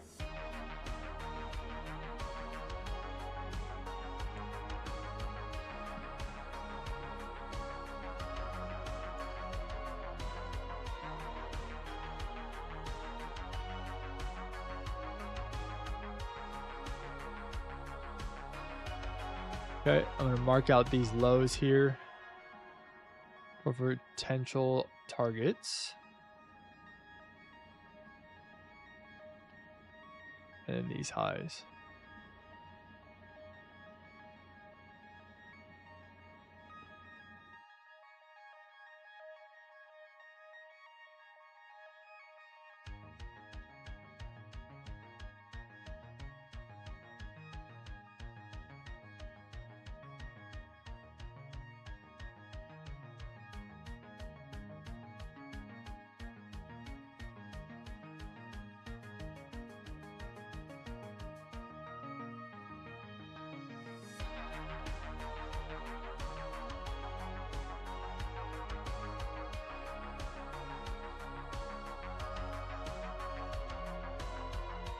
All right, session high, session lows. We're very much in chop. Kind of like today, where we're in chop. Price doesn't move well in chop. Let's see though what we get. So on the 5-minute, we have this high here, this yellow line, and then we also have these lows down here that are also, yeah. Let's see, 5-minute, and let's just kind of go off what price is telling us and read it candle by candle. If price starts telling me it looks like it's rejecting this, I think we can target this external range liquidity. Okay, it's at the 200 EMA. I don't want to do that.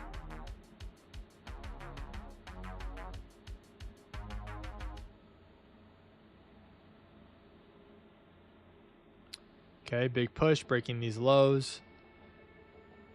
Let's do a quick scalp here. And TP would be at the session low. Very small scalp, but just to the session low down here.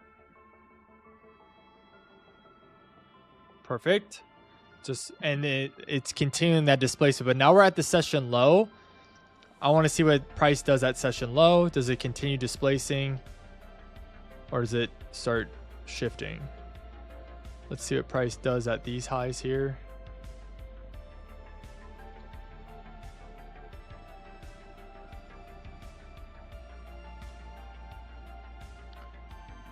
We've taken out this hour low. All right, we've displaced up and above the 200 EMA. I want to see what price does here at the 200 EMA. It could just run without me to the session high, but I want to see if it plays around a little bit. Oh, it did just run. Okay, so that was our opportunity there. To session high. Let's see how it does that session high. Is it going to continue out or is it going to stop? What time is it though? This is at... All right, 7:20 a.m. Let's see if what it does at session high, if we can run it.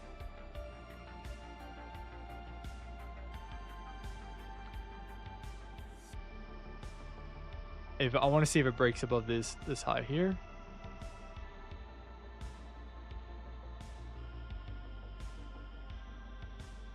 I need that displacement candle. All right, let's try that. That candle, stop loss at these lows, right outside this fair value gap. And then where could we target? I don't think I'm gonna target all the way up there. Let's go to the 1 hour. I guess we could technically target that. We could target the 200 EMA on the 1 hour. Because there'll probably be resistance there. Price will probably mess around there.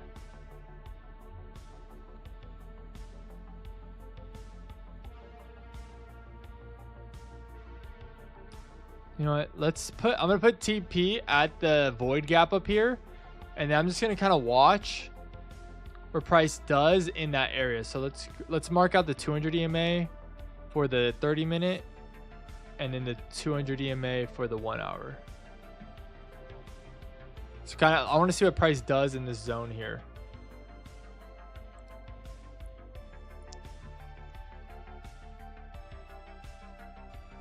If we start breaking down to candles to the downside, I might close this.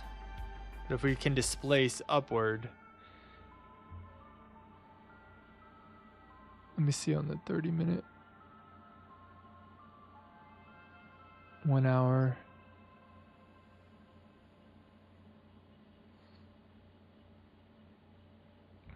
I don't want to rush it.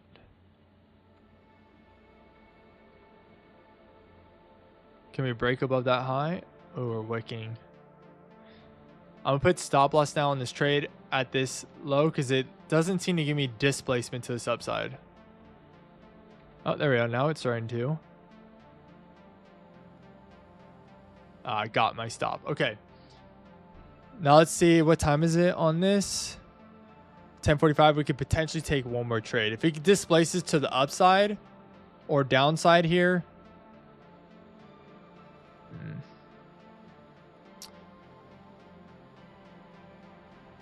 All right. 30 minutes looking. It's playing around at the 200. So that's looking bullish again. What time is this though? 11:35. All right, so we'll put stops just like last time at these lows, and then TP at the session high. That's how I should play it. Let's see.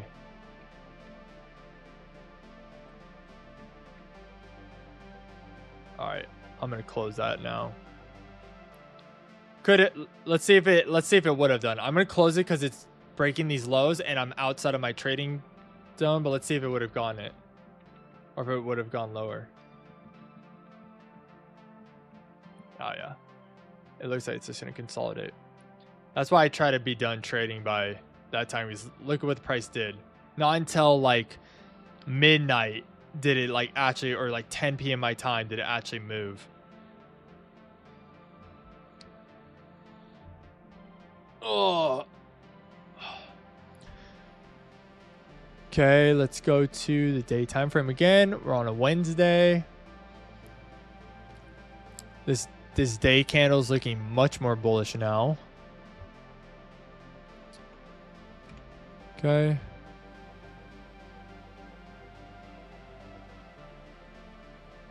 Day high. Day low.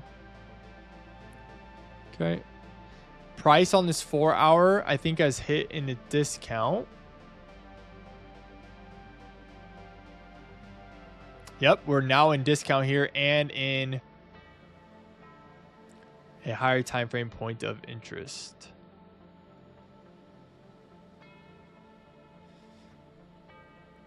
Okay, on the 1 hour, we also have a lot of points of interest here. Void gap, fair value gaps. I'm just going to kind of leave it as the 4 hour to see what we do here. But in the 1 hour, I want to see, which it looks like price is going to attack this guy here.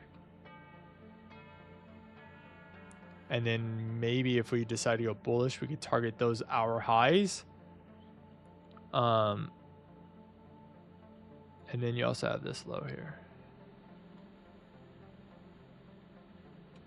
Okay. 30-minute time frame. Again, looking very bearish. Looking like we're going to target these lows down here. Inverted this 30-minute fair value gap.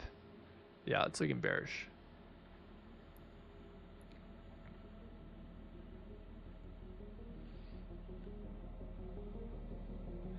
Okay, the 5-minute right now at 5:30 a.m. my time. Oh wait, I forgot to do this. Session highs and lows. This might be like one of the last back testing we'll do today, and then I'll probably call it.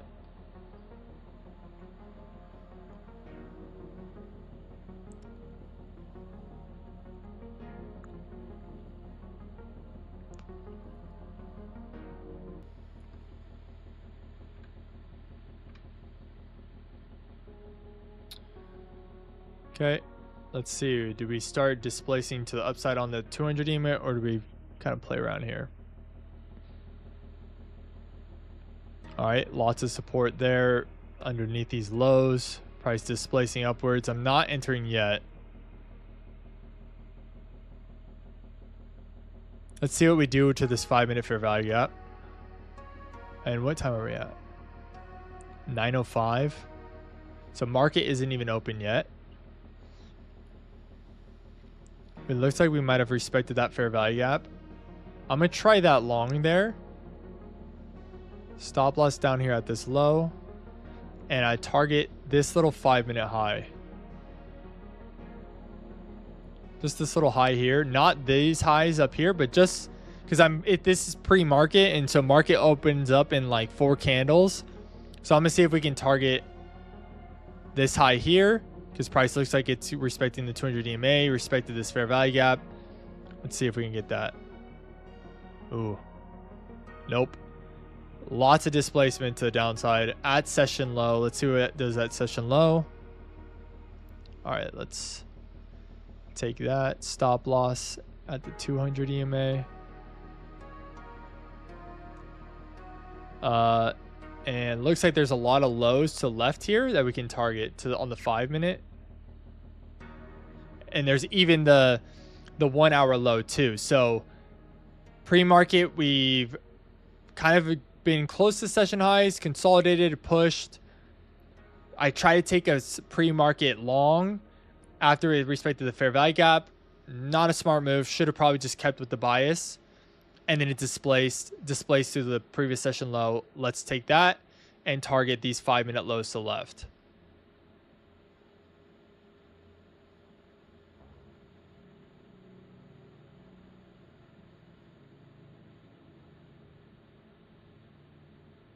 Very choppy. Still at the session low.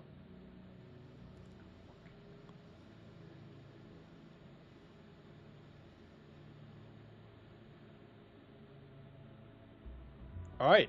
Nice. Nice. But notice what I'm watching on this time-based liquidity, like how price is reacting to the session low. Right? It's not pushing through with aggression and it's holding.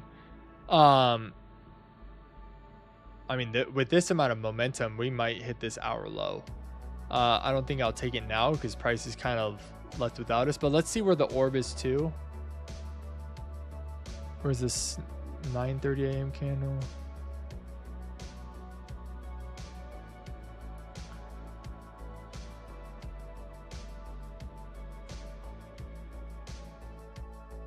Okay. So here, this 30-minute candle broke out of the orb, which is, where is that? probably like 9:30 a.m. So 9:30 a.m. That candle started right here. So this break right here, 30-minute candle breaks the orb, and then boom, we get that displacement. This is probably going to target. Let's see if it hits that orange line. Could we have targeted the orange line?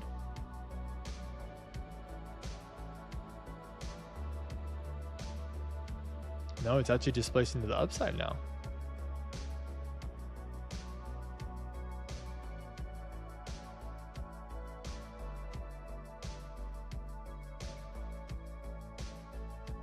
Okay, displacing again with these lows.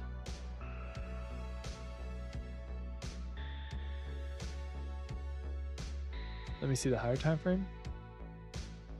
Okay. Breaks down. Finds a higher time frame point of interest. This fair value gap here. We did go into the... Oh, I hate it when it does that. We did go into discount here. Did go into discount. Once we hit that 4-hour fair value gap, right? Price then figured out what it's going to do in there. Respected it. Pushed out. Price came back up on the 1 hour.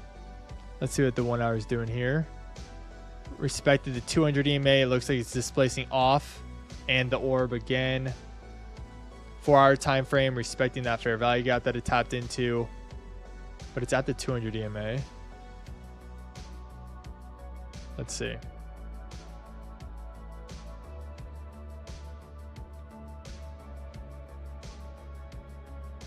Looks very choppy now.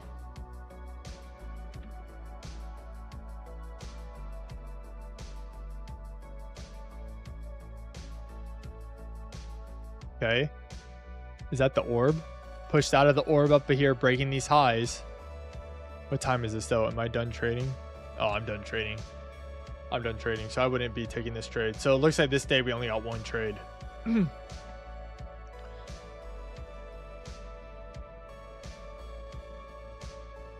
Oh, I think this should hit the highs though.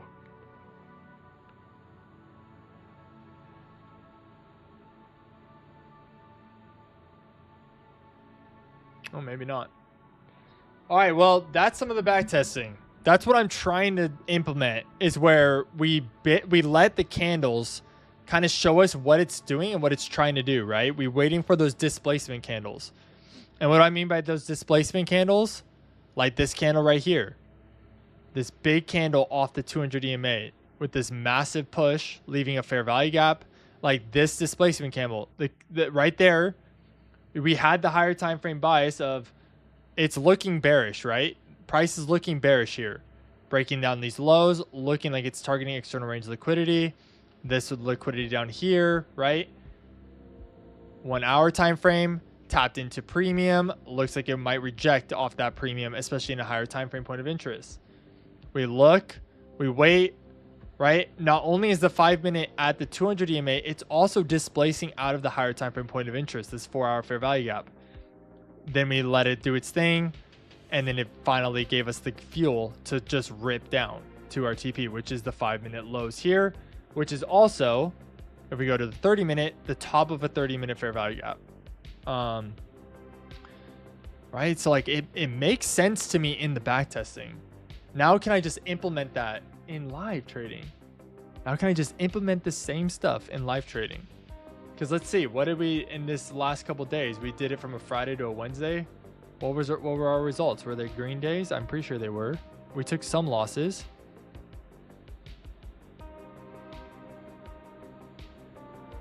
Yeah, green days. I can do it. I know I can because I'm seeing it in the back testing. I see it. And look at so Bitcoin, I'm seeing it. It did it. And it looks like it's attacking this orange line. Right? Did it today. MNQ never really gave us really good displacement candles. So MNQ, we're down $262 for the day. And I'm not too upset with that. This price action wasn't great. I kind of honestly, once I got that one dub, I kind of wish I would have just stopped trading. But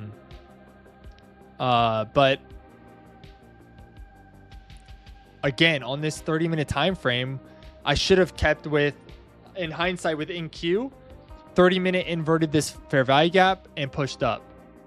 30-minute inverted these fair value gaps, kept pushing up. It looks like it's heading to session high. I mean, to be honest with you. So Slayer, good trade today on InQ. I'm hoping tomorrow we get some better price action, and I'm hoping tomorrow we can take advantage of this new like kind of backtesting model of just like taking into account our inverted fair value gaps, our unicorns, our order blocks, our breaker blocks, our highs and lows, our ranges, and letting price just show us where it wants to go. Show us where it wants to take us. And yeah, we'll see. All right, everyone. We've been rolling now for over 5.5 hours, and I think I'm gonna call it today. It's bummer. Another not great day on the charts. But I ain't giving up on myself, and I ain't giving up on this learning journey because I see the opportunity in front of myself, and I ain't giving up on this. And so I'm still like, I hope you guys are seeing like some of the progress of me being able to read things. Today, we were able to read this. We should have maybe executed on it. But I was able to read it. And I think today, ultimately, I should have probably waited for better displacement at these lows here instead of entering once it broke the first low. And that's why I'm doing this trading journal, right? So let's go back to my trading journal. View my day. Right? We're taking these notes. I'm gonna add to our notes here.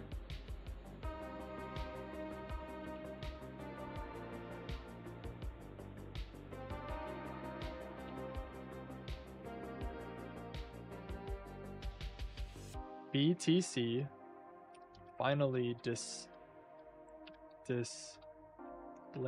to the upside, taking out highs, breaking out of lows, IFVG on bearish FVGs, and breaking above 200 EMA. Next time, be more patient and wait for price to break the key areas marked out and wait for the lower or higher points to be displaced from. See example below. Right, so this is right. If you look at our picture beforehand, oh, you guys aren't seeing it. Let me show you. Right, if we look at our picture below, this one here, we were entering at the bottom here, and we didn't get our displacement. If we would have waited for the top, right, price hits the orb, displaces, entry there. We would have gotten that trade. And so I'm trying to use TradeZella, take these notes, so then I can go back. Then I can go back to previous days that I've done and review. Like, so tomorrow, I'm going to try to review these notes that I took today and then implement that tomorrow. Okay. So, if you guys don't have TradeZella, use the link in my bio or down below in the description. Sign up and take advantage of TradeZella because it's actually a really good tool. And if you need any help setting it up, like how to make your daily checklist, how to use these notes and stuff, so on and so forth, let me know and I'll be more than happy to help. But yeah, in hindsight, right? And that's why I take these notes, because in hindsight, once it's already happened, you're like, oh, That makes sense. I should have been more patient, right? And so now I can look back and say, wow, look, it's set up perfectly. Hit that fair value gap, displaced outside the orb and on these highs here. I could have taken that trade. And targeted, you know, the hour high potentially, or even maybe not even the hour high, but maybe we put it here, stop loss at this low. We target, you know, we could have targeted a 1, or even what's 2R. 2R is a little higher than that orange line. But yeah, I'm interested to see how this plays out. I'm interested to see if we do tap that orange line. I'm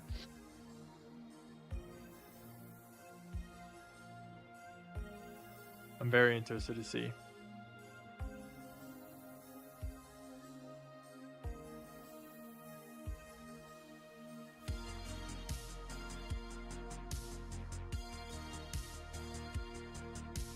And honestly, with this momentum, price has broken above these fair value gaps here. Let's see the 15-minute time frame.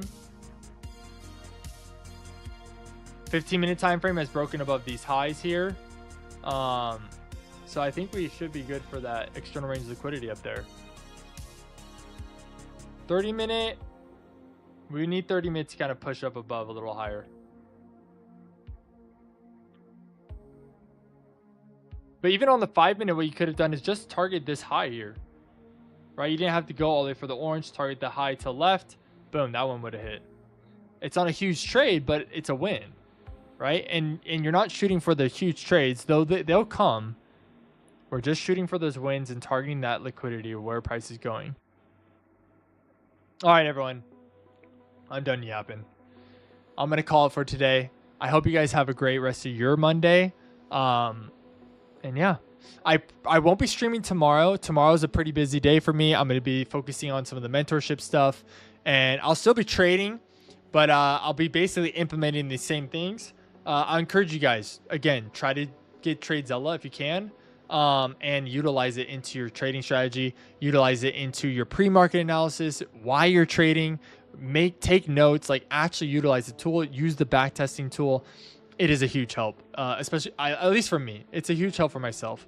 And I think a lot of traders use it, and there's a reason why, because it's a very, very helpful tool to help you become better. And that's ultimately, right? I'm no professional trader. I'll be honest with you guys, I'm still an amateur trader. I've only been trading for a year. And I'm taking you guys along my learning journey, and I'm hoping that me learning, me making mistakes, and me hopefully down the line in the next couple months, start to be profitable, can bring you along that journey, and you guys can also be even better traders from my mistakes and my learning and my success. So, all right, everyone, I'll see you later. I'll see you Wednesday. Wednesday will be the next day I stream. All right, see you guys.